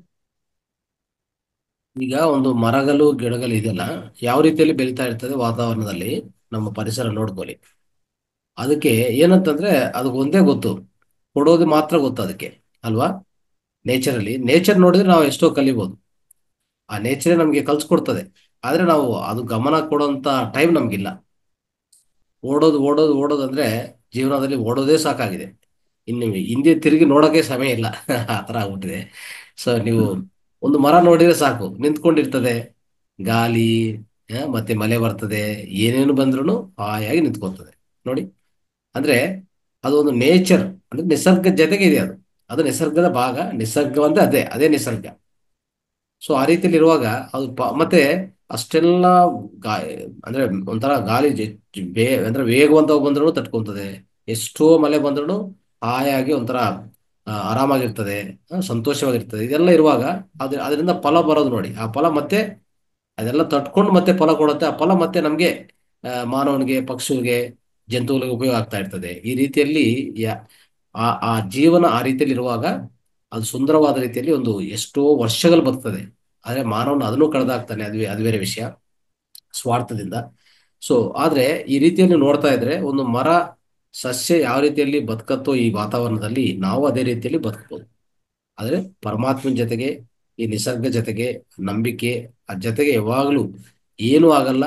So ನಾವು ಎಷ್ಟೋ ಅಂದ್ರೆ ಈ ಹಣಕಾಸು ನೋಡ್ತಾ ಇದ್ವಲ್ಲ, ಸಂಗ್ರಹಣ ಮಾಡಿ ಮಾಡಿ ಮಾಡಿ ಅದಕ್ಕೊಂದು ಲಿಮಿಟೇ ಇಲ್ಲ. ಆ ರೀತಿಯಲ್ಲಿ ಆಗ್ಬಿಟ್ಟಿದೆ. ಸಸ್ಯ ಹತ್ರ ಏನು ಹಣಕಾಸಿದೆ, ಅಷ್ಟು ಸುಂದರವಾದ ಜೀವನ ನಡೀತಾ ಇದೆಯಲ್ಲ, ನಮ್ಗಿಂತ ಹೆಚ್ಚಾಗಿ ಬದುಕ್ತದೆ. ನಾವು ಈ 2-3 ಜನರೇಷನ್ಸ್ ಆದ್ಮೇಲೆ ಅದೇ ಹಂಗೆ ಇರ್ತದೆ ನೋಡಿ. ಅದಕ್ಕಿಂತ ಏನು ಸಾಧನೆ, ಅದಕ್ಕಿಂತ ಏನು ದೊಡ್ಡ ಯಶಸ್ವಿ ಅಂತ ತಿಳ್ಕೊಬಹುದು ನಾವು. ರೈಟ್. ನಾವು ಈ ಒಂದು ಮಾವಿನ ಮರವನ್ನ ನಾವು ಅವಲೋಕನ ಮಾಡಿಬಿಟ್ರೆ ನಮ್ಮ ಜೀವನ ಎಷ್ಟೋ ಬದಲಾವಣೆ ಆಗ್ಬಿಡುತ್ತೆ ನೋಡಿ. ವಸಂತ ಕಾಲ ಬರ್ತಿದ್ದಾಗೇನೆ ಚಿಗುರೆಲೆಗಳು ಅರಳುತ್ತವೆ. ಚಿಗುರು ಎಲೆ ಚಿಗುರಿ, ಆ ಚಿಗುರು ಎಲೆಯ ಜೊತೆಯಲ್ಲೇನೆ ಮಾವಿನ ಹೂವುಗಳು ಕೂಡ ಬರ್ತವೆ. ಆ ಮಾವಿನ ಹೂವು ಅರಳುವಾಗ ಸೂರ್ಯನ ಕಡೆಗೆ ಮುಖ ಮಾಡ್ಕೊಳ್ತೇವೆ. ಸೂರ್ಯನ ಕಡೆಗೆ ಮುಖ ಮಾಡಿಕೊಂಡು ಆ ಸೂರ್ಯನಿಂದ ಬರ್ತಾ ಇರ್ತಕ್ಕಂತ ಕಾಸ್ಮಿಕ್ ಎನರ್ಜಿಯನ್ನ ಅಬ್ಸರ್ವ್ ಮಾಡಿಕೊಂಡು ಕಾಯಿ ತಯಾರು ಮಾಡ್ತೇವೆ. ಕಾಯಿ ತಯಾರು ಮಾಡ್ತಿದ್ದಾಗೇನೆ ಎಲೆಯ ಮರೆ ಒಳಗಡೆ ಸೇರ್ಕೊಂಡ್ಬಿಡುತ್ತೆ. ಎಲೆಯ ಬಣ್ಣದಲ್ಲೇ ಎಲೆಯ ಮರೆಯಲ್ಲಿರುತ್ತೆ. ಅದು ಹಣ್ಣಾದಾಗ ತೊಟ್ಟು ಉದ್ದವಾಗುತ್ತೆ, ಬಣ್ಣ ಬದಲಾಗುತ್ತೆ, ಅದು ಕೆಳಗಡೆಗೆ ಕಾಣಿಸ್ಕೊಳ್ಳುತ್ತೆ, ಪ್ರತಿಯೊಬ್ಬರ ಕಣ್ಣಿಗೂ ಕಾಣಿಸ್ಕೊಳ್ಳುವಂಗ್ ಮಾಡ್ಕೊಳ್ಳುತ್ತೆ. ಅಂದ್ರೆ ತಾನು ಬಿಟ್ಟಿರ್ತಕ್ಕಂತ ಫಲವನ್ನ ಯಾರಾದ್ರೂ ಪ್ರಾಣಿನೋ ಪಕ್ಷಿನೋ ಕಿತ್ಕೊಂಡು ತಿಂದು ಸಂತೋಷವಾಗಿರ್ಲಿ ಅಂತೇಳಿ ಆ ಹಣ್ಣನ್ನ ಕಾಣಿಸುವ ಹಾಗೆ ಬಿಟ್ಕೊಳ್ಳುತ್ತೆ. ಆ ಮಾವಿನ ಮರದ ಒಂದು ಜೀವನವನ್ನ ನಾವು ನಮ್ಮ ಜೀವನದಲ್ಲಿ ಅಳವಡಿಸ್ಕೊಂಡ್ಬಿಟ್ರೆ ನಿಜಕ್ಕೂ ನಾವು ಪಾವನರಾಗ್ಬಿಡ್ತೀವಿ. ಆಧ್ಯಾತ್ಮವನ್ನ ಸಾಧನೆ ಮಾಡೋದಕ್ಕೆ ಸಾವಿರಾರು ಗ್ರಂಥಗಳನ್ನ ಓದ್ಬೇಕಾಗಿಲ್ಲ. ಒಂದು ಮಾವಿನ ಮರವನ್ನ ನೋಡಿದ್ರೆ ಸಾಕು, ಅದನ್ನ ಅಧ್ಯಯನ ಮಾಡಿದ್ರೆ ಸಾಕು, ನಮ್ಮ ಜೀವನ ಎಷ್ಟೋ ಪಾವನವಾಗ್ಬಿಡುತ್ತೆ. ನಾವೆಲ್ಲ ಏನ್ ಮಾಡ್ತೀವಿ, ಸಂಗ್ರಹ ಮಾಡಿದ್ದನ್ನೆಲ್ಲ ತಕೊಂಡೋಗಿ ಯಾರಿಗೂ ಗೊತ್ತಿಲ್ಲದಂಗೆ ಅಕೌಂಟ್ಗೆ, ಈಗ ಏನೋ ಬ್ಯಾಂಕ್ ಇದೆ, ಹಿಂದೆ ಎಲ್ಲ ಏನ್ ಮಾಡ್ತಿದ್ರು, ಉಂಡಿಗಳಿಗೆ ಹಾಕ್ಬಿಟ್ಟು ಒಂದೊಂದು ಗುಂಡಿಗಳೆಲ್ಲ ತುಂಬಿಟ್ಟು ತಕೊಂಡು ಮಣ್ಣಲ್ಲಿ ಊತಾಕ್ಬಿಡ್ತಿದ್ರು. ಆ ಊತಾಕ್ಬಿಟ್ಟು ಅವನು ಸತ್ತೋಗ್ತಿದ್ದ, ಯಾರಿಗೂ ಗೊತ್ತಾಗ್ತಿರ್ಲಿಲ್ಲ. ಇನ್ನೆಷ್ಟೋ ತಲೆಮಾರಿನ ಮೇಲೆ ಈಗ ನಾವೆಲ್ಲೆಲ್ಲಾರು ನಿಧಿ ಸಿಕ್ತು ಅಂತ ಹೇಳ್ತಾರಲ್ಲ, ಇದೆಲ್ಲ ಆ ರೀತಿ ಬಂದಂತಹದ್ದು. ಆದ್ರಿಂದ ನಾವು ಈ ತರಹದ ಬದುಕನ್ನ ನಾವು ಬದುಕೋದು ಬೇಡ. ನಮ್ಮ ಫಲ, ನನ್ನ ಸಂಪಾದನೆಯ ಅಂದ್ರೆ ಇಲ್ಲಿ ನನ್ನ ಜ್ಞಾನವನ್ನ ಜಗತ್ತಿಗೆ ಹಂಚೋದಕ್ಕೆ ಪ್ರಯತ್ನ ಮಾಡ್ಬೇಕೇ ಹೊರತು ಅದರಿಂದ ನಾನು ಏನೋ ಒಂದಿಷ್ಟು ಸಂಪಾದನೆ ಮಾಡಿಕೊಂಡು ನನ್ನ ಉಪಭೋಗಗಳನ್ನ ಮಾಡ್ಕೊಳ್ಳೋದಕ್ಕೆ ನಾನು ಉಪಯೋಗಿಸ್ಕೊಳ್ತೀನಿ ಅಂತಕ್ಕಂತಹ ಮೋಹವನ್ನ ನಾವು ಬಿಟ್ಟಾಗ ಖಂಡಿತವಾಗಿ ನಾವು ಸಾಕ್ಷಾತ್ಕಾರವನ್ನ ಪಡ್ಕೊಳ್ಳೋದಕ್ಕೆ ಪ್ರಯತ್ನ ಮಾಡ್ಬೋದು. ಸತ್ಯ. Thank you sir. Thank you so much. Thank you. Yes, ವೆಂಕಟಮ್ಮನವರೇ ಮಾತಾಡಿ. ಗುರುಗಳೇ, ನಾಗರಾಜ್ ಗುರುಗಳೇ, ನಮಸ್ತೆ. ನಮಸ್ಕಾರ. ಏನ್ ಕೇಳೋಣ ಅನ್ನೋ ಸತ್ಯ ನೀವು ಅದಕ್ಕೆ ಕಂಪ್ಲೀಟ್ ವಿವರಣೆ ಕೊಟ್ಬಿಡ್ತೀರಾ. ಯಾಕಂದ್ರೆ ನಾವ್ ಇದನ್ನ ಹೋಗ್ತಾ ಇದ್ವಿ, ಆ ಭಜನೆ ಹೇಳ್ಕೊಡ್ತಾ ಇದ್ರು, ಬರೀ ಹಾಡು ಹೇಳ್ಕೊಡ್ತಾ ಇದ್ರು, ವಿವರಣೆ ಏನು ಹೇಳ್ಕೊಡ್ತಾ ಇರ್ಲಿಲ್ಲ. ನಾವು ಭಜನೆ ಮಾಡ್ತಾ ಇದ್ವಿ, ನಾವು ಕುಣಿತಾ ಇದ್ವಿ, ಅದ್ರ ವಿವರಣೆ ಏನು ಅಂತ ಗೊತ್ತಾಗ್ತಾ ಇರ್ಲಿಲ್ಲ. ಈಗ ವಿವರಣೆ ಬುಕ್ ತಗೊಂಡು ಓದ್ತಾ ಇದ್ದೆ, ಆ ವಿವರಣೆ ಹೇಳ್ತಾ ಇದ್ರೆ ನಾವು ಏನೋ ಕೇಳೋಣ ಅನ್ನೋ ಸದ್ಯ ಅದನ್ನ ಸಂಪೂರ್ಣ ವಿವರಣೆ ನೀವೇ ಕೊಟ್ಬಿಡ್ತಾ ಇದ್ರ. ಇನ್ ಕೇಳೋದೇನಿದೆ ವಿವರಣೆ ಕೊಟ್ಟಾಗ ಅದ್ರ ಬಗ್ಗೆ ತುಂಬಾ ಅದ್ಭುತವಾದ ಒಂದು ಅದನ್ನೇ ಮಧುರವ್ರು ಆಗ್ಲೇ ಹೇಳ್ತಿದ್ದ ಅದನ್ನೇ ಹಿಂದೆ ಕೂಡ ನಾವು ಕೇಳ್ತಾ ಇದ್ವಿ, ಭಕ್ತಿ ಭಾವದಿಂದ ಕೇಳ್ತಾ ಇದ್ವಿ ಅಷ್ಟೇ. ಆದ್ರೆ ಈಗ ಜ್ಞಾನದ ಮುಖಾಂತರ ಯಾವಾಗ ಹೋದ್ವಿ ಆಗ ಅದ್ರಲ್ಲಿ ಬರ್ತಕ್ಕಂತ ಸಾರದ ಅಂಶವೇ ಬೇರೆ ಆಗ್ಬಿಡುತ್ತೆ, ಅದನ್ನ ನೋಡ್ತಕ್ಕಂಥ ದೃಷ್ಟಿಕೋನವೇ ಬೇರೆ ಆಗ್ಬಿಡುತ್ತೆ. ಉದಾಹರಣೆಗೆ ಒಂದು ಸಿನಿಮಾದ ಹಾಡು ಬರ್ತಿತ್ತು, ನನಗೆ ತುಂಬಾ ಪ್ರಿಯವಾದದ್ದು, ಸಾಕಷ್ಟು ಸತಿ ಹಾಡಿ ನಾನು ಪ್ರೈಸ್ ತಕೊಂಡಿದ್ದೆ. ನಿನ್ನ ಸವಿ ನೆನಪೆ ಮನದಲ್ಲಿ ಆರಾಧನೆ. ಈ ಹಾಡು ಸಾಕಷ್ಟು ಪ್ರೈಸ್ ತಂದು ಕೊಟ್ಟಿದ್ದೆ ನನಗೆ ಚಿಕ್ಕನ್ನಲ್ಲಿ, ಸ್ಕೂಲಲ್ಲಿ ಓದುವಾಗ. ಆದ್ರೆ ಇದನ್ನ ರೊಮ್ಯಾಂಟಿಕ್ ಸಾಂಗ್ ಅಂತ ಅನ್ಕೊಂಡ್ಬಿಟ್ಟಿದ್ವಿ ನಾವು. ಆಧ್ಯಾತ್ಮಿಕ ಜ್ಞಾನಕ್ಕೆ ಬಂದ ಮೇಲೆ ಅದರ ಸಾರವೇ ಚೇಂಜ್ ಆಗೋಯ್ತು. ಹೌದು, ಕಂಪ್ಲೀಟ್ ಚೇಂಜ್ ಆಗುತ್ತೆ ಗುರುಜಿ ಅದು. ಇಲ್ಲಿ ನನ್ನ ಒಳಗಡೆ ಇರ್ತಕ್ಕಂತ ಪರಮಾತ್ಮನನ್ನ ನೆನೆಯೋದೇನೆ ನಿಜವಾದ ಆರಾಧನೆ. ಹೌದು ಗುರುಜಿ. ಈಗ ಒಳಗೆ ಹೋಗ್ತಾ ಇದೀವಿ ನಾವು. ಹಾಗಾಗಿ ಇನ್ನರ್ ಜರ್ನಿ ಅಂತ ಹೇಳ್ತೀವಿ. ಯಾವಾಗ ಇನ್ನರ್ ಜರ್ನಿಗೆ ನಾವು ಪ್ರಯತ್ನ ಮಾಡ್ತೀವಿ ಆವಾಗ ಖಂಡಿತವಾಗಿ ನಮ್ಮ ದೃಷ್ಟಿಕೋನ ಬದಲಾಗತ್ತೆ, ನಮ್ಮ ಆಸೆ ಮೋಹ ವ್ಯಾಮೋಹಗಳು ಕೂಡ ಬದಲಾಗ್ಬಿಡ್ತವೆ. ನನಗೆ ಆಸೆ ಅನ್ನೋದಿದ್ರೆ ಏನಾಗಿರ್ಬೇಕು, ನನ್ನ ಆಸೆ ಮೋಕ್ಷವನ್ನ ಪಡೆಯೋದೇ ನನ್ನ ಆಸೆಯಾಗಿರ್ಬೇಕು. ನನ್ನ ವ್ಯಾಮೋಹ ಏನಾಗಿರ್ಬೇಕು, ಎಲ್ಲರೊಳಗಡೆ ನಾನೇ ಇರುವಂತಹದ್ದು ಅಂತಕ್ಕಂಥ ಸ್ವರೂಪ ಜ್ಞಾನವನ್ನ ಪಡ್ಕೊಳ್ಳೋದಷ್ಟೇ ನನ್ನ ಮೋಹವಾಗಿರ್ಬೇಕು. ಸರಿ ಗುರುಜಿ. ಇದಿದ್ದಾಗ ಮಾತ್ರ ನಾನು ಆಧ್ಯಾತ್ಮಿಕ ಕ್ಷೇತ್ರದಲ್ಲಿ ಏನಾದ್ರು ಒಂದಿಷ್ಟು ಸಾಧನೆ ಮಾಡ್ತಾ ಇದೀನಿ ಅಂತ ನಾನು ಎದೆ ತಟ್ಟಿ ಹೇಳ್ಕೋಬಹುದು. ಇಲ್ಲ ಅಂತಂದ್ರೆ ನಾನೇನೋ ದೊಡ್ಡದಾಗಿ ಸಾಧನೆ ಮಾಡ್ತಾ ಇದ್ದೀನಿ ಅಂತಂದ್ರೆ ಅದು ಬರೀ ಲೊಳಲೊಟ್ಟೆ, ಅದು ಪುಸ್ತಕದ ಬದನೆಕಾಯಿ ಅಷ್ಟೇ. ಈ ಲೊಡಲೊಟ್ಟೆ ಅನ್ನೋದು ಕೂಡ ಒಂದು ಹಾಡಿದೆಯಲ್ಲ ಗುರುಜಿ. ಆ MG ರೋಡ್, ಉಬ್ಬಿಗೆ ರೋಡ್, ಲೊಟ್ಟೆ. ಗುರುಜಿ Yes. ಈಗ ಜ್ಞಾಪಕ ಹೌದು. ಬಂತು. ಆದ್ರೆ ಆ ಮಟ್ಟಕ್ಕೆ ಬರ್ಬೇಕಾದ್ರೆ ನಾವು ತುಂಬಾ ಸಾಧನೆ ಮಾಡ್ಬೇಕು ಗುರುಜಿ. ಏನಿಲ್ಲ ಅಣ್ಣ, ಅದೇನ್ ಹೇಳ್ತಾರಲ್ಲ, ಚಿಟಿಕೆ ಹೊಡೆಯೋಷ್ಟ್ರಲ್ಲಿ, ಚಿಟಿಕೆ ಹೊಡೆಯಕ್ಕೆ 1 ಗಂಟೆ ಟೈಮ್ ಬೇಕೆ? ಈಗ ಕತ್ಲೆ ಮನೇಲಿ ಕೂತಿದ್ದೀರಿ, ಮನೆ ಒಳಗಡೆ ಹೋಗ್ಬೇಕು, ಆ ಮನೆ ಒಳಗಡೆ ಇರ್ತಕ್ಕಂತ ವಸ್ತುಗಳು ನನಗ್ ಬೇಕು. ಏನ್ ಮಾಡ್ತೀರಿ? ಒಂದ್ ಕಡ್ಡಿ ಕೀರ್ತೀರಿ. ಒಂದ್ ಕಡ್ಡಿ ಕೀರಿದ್ರೆ ಬಂದಂತಹ ಬೆಳಕು ಎಲ್ಲವನ್ನ ಹೇಗೆ ಸ್ಪಷ್ಟವಾಗಿ ಕಾಣೋ ಹಂಗ್ ಮಾಡುತ್ತೋ ಹಾಗೆ ಜ್ಞಾನ ಅಂತಕ್ಕಂಥ ಒಂದು ಕಿಡಿ ನಮ್ಮ ಮನಸ್ಸನ್ನ ಪ್ರವೇಶ ಮಾಡಿದ ತಕ್ಷಣ ಅಜ್ಞಾನ ಅಂತಕ್ಕಂಥ ಪರ್ವತ ಸುಟ್ಟು ಬೂದಿ ಆಗ್ಬಿಡ್ಬೇಕಲ್ಲೇ. ಏನ್ ಹೆಚ್ಚಿಗೆ ದಿನ ಸಾಧನೆ ಮಾಡ್ಬೇಕಾದ ಅವಶ್ಯಕತೆ ಇಲ್ಲ. ಸತ್ಯ ಯಾವುದು, ಅಸತ್ಯ ಯಾವುದು, ನಾಶ ಯಾವುದು, ಅವಿನಾಶಿ ಯಾವುದು, ಇವೆರಡನ್ನ ನಾವು ತಿಳ್ಕೊಂಡ್ಬಿಡ್ಬೇಕಣ್ಣ. ಅಷ್ಟೇ ತಿಳ್ಕೊಂಡ್ಬಿಟ್ರೆ ಇನ್ನೇನು ವರ್ಷಾನ್ಗಟ್ಲೆ ಹೋಗಿ ಗವಿಲ್ ಕೂತ್ಕೊಂಡು ತಪಸ್ ಮಾಡ್ಬೇಕಾಗಿಲ್ಲ. ಸಂಸಾರದೊಳು ಮುಕ್ತಿ ಸಿದ್ಧ, ನಿತ್ಯ ಸಂಸಾರ ಯೋಗಿಯು ಲೋಕ ಪ್ರಸಿದ್ಧ. ಸಂಸಾರದೊಳು ಮುಕ್ತಿ ಸಿದ್ಧ. ಈ ಸಂಸಾರದಲ್ಲಿ ಇದ್ಕೊಂಡೇ ಮುಕ್ತಿ ಸಾಧಿಸ್ಬೇಕು. ಏನ್ ದೊಡ್ಡದಾಗೇನು ಸಾಧನೆ ಮಾಡ್ಕೊಂಡು ಎಲ್ಲೋ ತಪಸ್ಗೆ ಹೋಗಿ ಸಿದ್ಧರ ಬೆಟ್ಟಕ್ಕೆ ಹೋಗಿ ಕಿತ್ಕೊಂಡ್ಬಿಟ್ಟಿರಿ ಆಮೇಲೆ.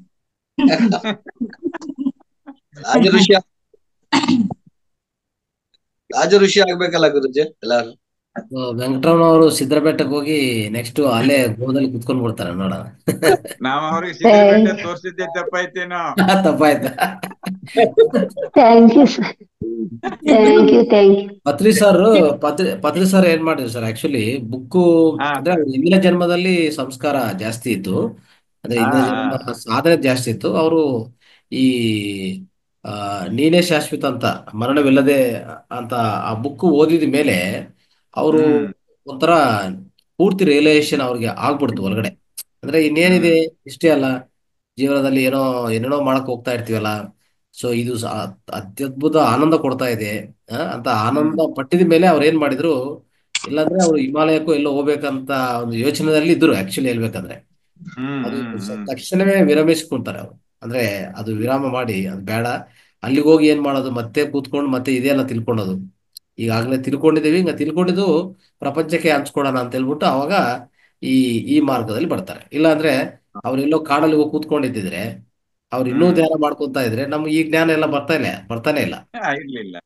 ಎಷ್ಟೆಲ್ಲ ಆನಾಪಾನಸತಿ ಆಗ್ಲಿ, ಅದಕ್ಕೂ ಸುತ್ತಮುತ್ತಿರುವಂತ ಎಲ್ಲಾ ಸ್ವಾಧ್ಯಾಯದಲ್ಲಿ ಅನೇಕ ಬುಕ್ಗಳು ಅವರು ಪರಿಚಯ ಮಾಡಿ, ಅಂದ್ರೆ ಸ್ವಾಧ್ಯಾಯ ಮಾಡಿದ್ರೆ ನಮ್ಮಲ್ಲಿರುವಂತ ಆ ತತ್ವ ಅನ್ನೋದು ಬಲ ಆಗತ್ತೆ, ಒಂಥರ ಬಲಪಡಿಸಿತರ ಒಂಥರ ಸ್ಟ್ರಾಂಗ್ ನಂಬಿಕೆ ಅನ್ನೋದು ಹೆಚ್ಚಾಗ್ತದೆ.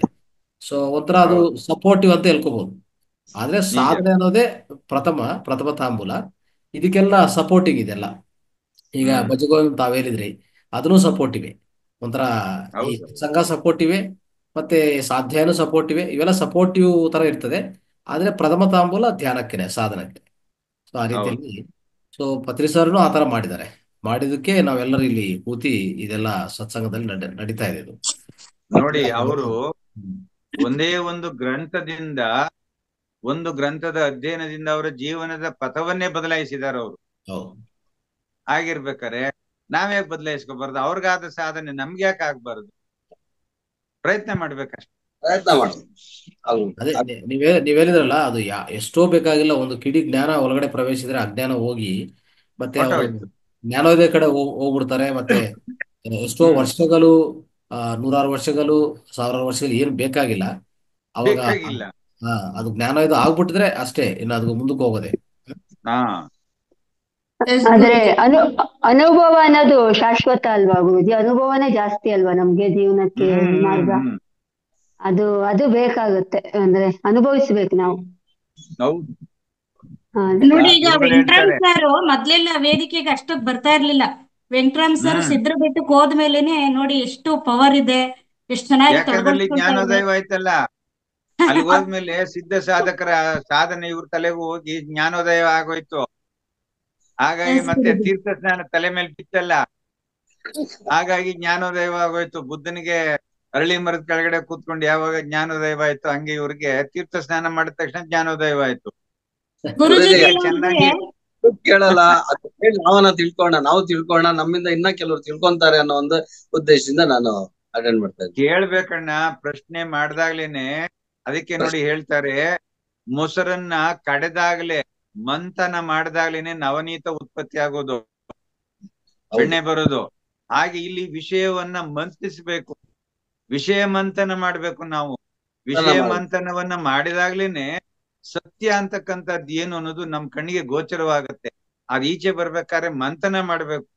ನೀವು ಒಬ್ರು ಕೇಳ್ತಕ್ಕಂತ ಪ್ರಶ್ನೆ ಹಲವಾರು ಜನಕ್ಕೆ ವಿಷಯ ಸಿಗ್ತದೆ, ವಿಷಯ ಸಿಗ್ತದೆ. ಹೌದು. ತಪ್ಪೇನಿಲ್ಲ. ಗುರುಜಿ ಹೇಳ್ತಾರೆ, ಕೆಲವ್ರಿಗೆ ಕಟಿಂಗ್ ಶಾಪು, ಕಟಿಂಗ್ ಮಾಡಿಸ್ಕೊಳ್ತಾ ಇದ್ದಾಗ ಸ್ನಾನ ಮಾಡ್ತಾ ಇದ್ದಂಗೆ ಜ್ಞಾನೋದಯ ಆಗುತ್ತಂತೆ, ನಿಜನ ಗುರುಜಿ? ಅಯ್ಯೋ, ಕೆಲವ್ರಿಗೆ ಇದಕ್ ಹೋದಾಗ್ಲೂ ಆಗತ್ತೆ. ಕೆಲವ್ರು ಇದಕ್ ಕೂತ್ಕೊಂಡಾಗ ಜಾಸ್ತಿ ಚಿಂತನೆ ಮಾಡ್ತಾರೆ, ಅರ್ಧ ಗಂಟೆ ಕೂತಿರ್ತಾರೆ, ಅಲ್ಲೂ ಜ್ಞಾನೋದಯವಾಗುತ್ತೆ. ಬೇಕಾದ್ರೆ ಯಾರನ್ನಾರು ಕೇಳಿ.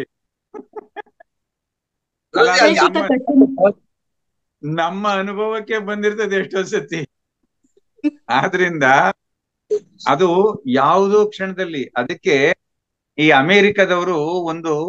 ಅಮೆರಿಕದ ನಾಸಾದವರು ಒಂದು ಯಂತ್ರವನ್ನ ಕಂಡಿಡ್ದಿದ್ದಾರಂತೆ. ಅದ್ ಏನು ಯಂತ್ರ ಅಂತ ಹೇಳಿದ್ರೆ, ಭಗವದ್ಗೀತೆಯನ್ನ ಬೋಧಿಸಿದನಲ್ಲ ಕೃಷ್ಣ ದ್ವಾಪರದಲ್ಲಿ, ಆ ಜ್ಞಾನ ಈ ವಿಶ್ವದಲ್ಲಿ ಎಲ್ಲೋ ಒಂದು ಕಡೆ ಇದೆ. ಅದನ್ನ ನಾವು ಏನಾದ್ರೂ ಮಾಡಿ ಟ್ರ್ಯಾಕ್ ಮಾಡ್ಬೇಕು, ಅದನ್ನ ರೆಕಾರ್ಡ್ ಮಾಡ್ಬೇಕು ಅಂತೇಳಿ ಒಂದು ಯಂತ್ರವನ್ನ ಕಂಡಿಡ್ಕೊಂಡು ಸುಮಾರು ವರ್ಷಗಳಿಂದ ಪ್ರಯತ್ನ ಮಾಡ್ತಾನೆ ಇದ್ದಾರೆ.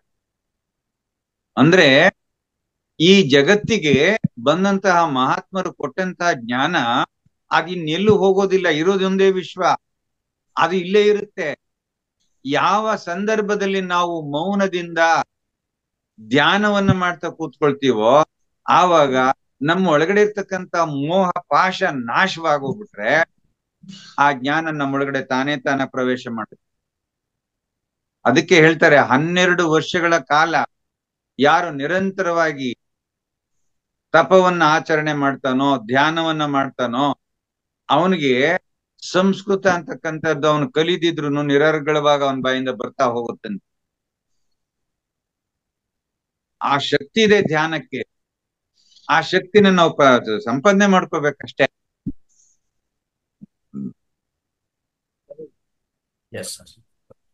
ತುಂಬಾ ಒಳ್ಳೆ ಚರ್ಚೆ ನಡೀತು.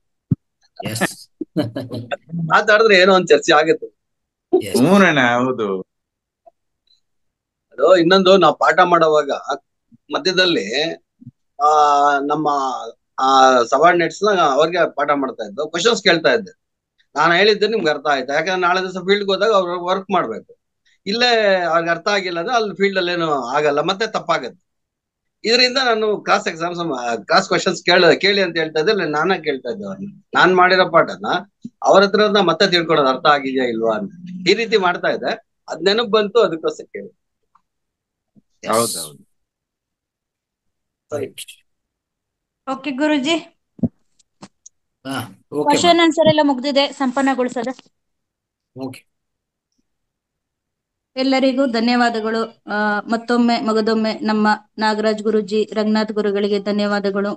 ಇವತ್ತಿನ ಧ್ಯಾನ ಯೋಗವನ್ನು ತಿಳಿಸಿಕೊಟ್ಟಂತಹ ಹಾಗೂ ಜ್ಞಾನವನ್ನು ತಿಳಿಸಿಕೊಟ್ಟಂತಹ ವಾಣಿ ಮೇಡಮ್ಗೆ ಕೃತಜ್ಞತೆಗಳನ್ನು ಸಲ್ಲಿಸುತ್ತಾ, ಹಾಗೆ ಝೂಮ್ ನಲ್ಲಿ ಇಲ್ಲಿಯವರೆಗೂ ತಾಳ್ಮೆಯಿಂದ ವೀಕ್ಷಿಸಿದ ಎಲ್ಲ ಮಾಸ್ಟರ್ಸ್ಗೂ ಹಾಗೂ ಯೂಟ್ಯೂಬ್ ನ ವೀಕ್ಷಕರಿಗೂ ಧನ್ಯವಾದಗಳನ್ನು ತಿಳಿಸುತ್ತಾ ಪ್ರಾರ್ಥನೆ ಮೂಲಕ ಸಂಪನ್ನಗೊಳಿಸೋಣ.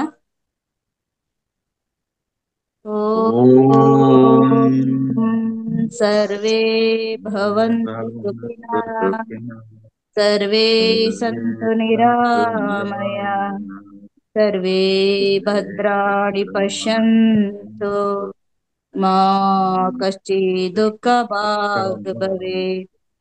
ಲೋಕ ಸಮಸ್ತ ಸುಖಿನೋ ಭವಂತು. ಎಲ್ಲರಿಗೂ ಧನ್ಯವಾದಗಳು.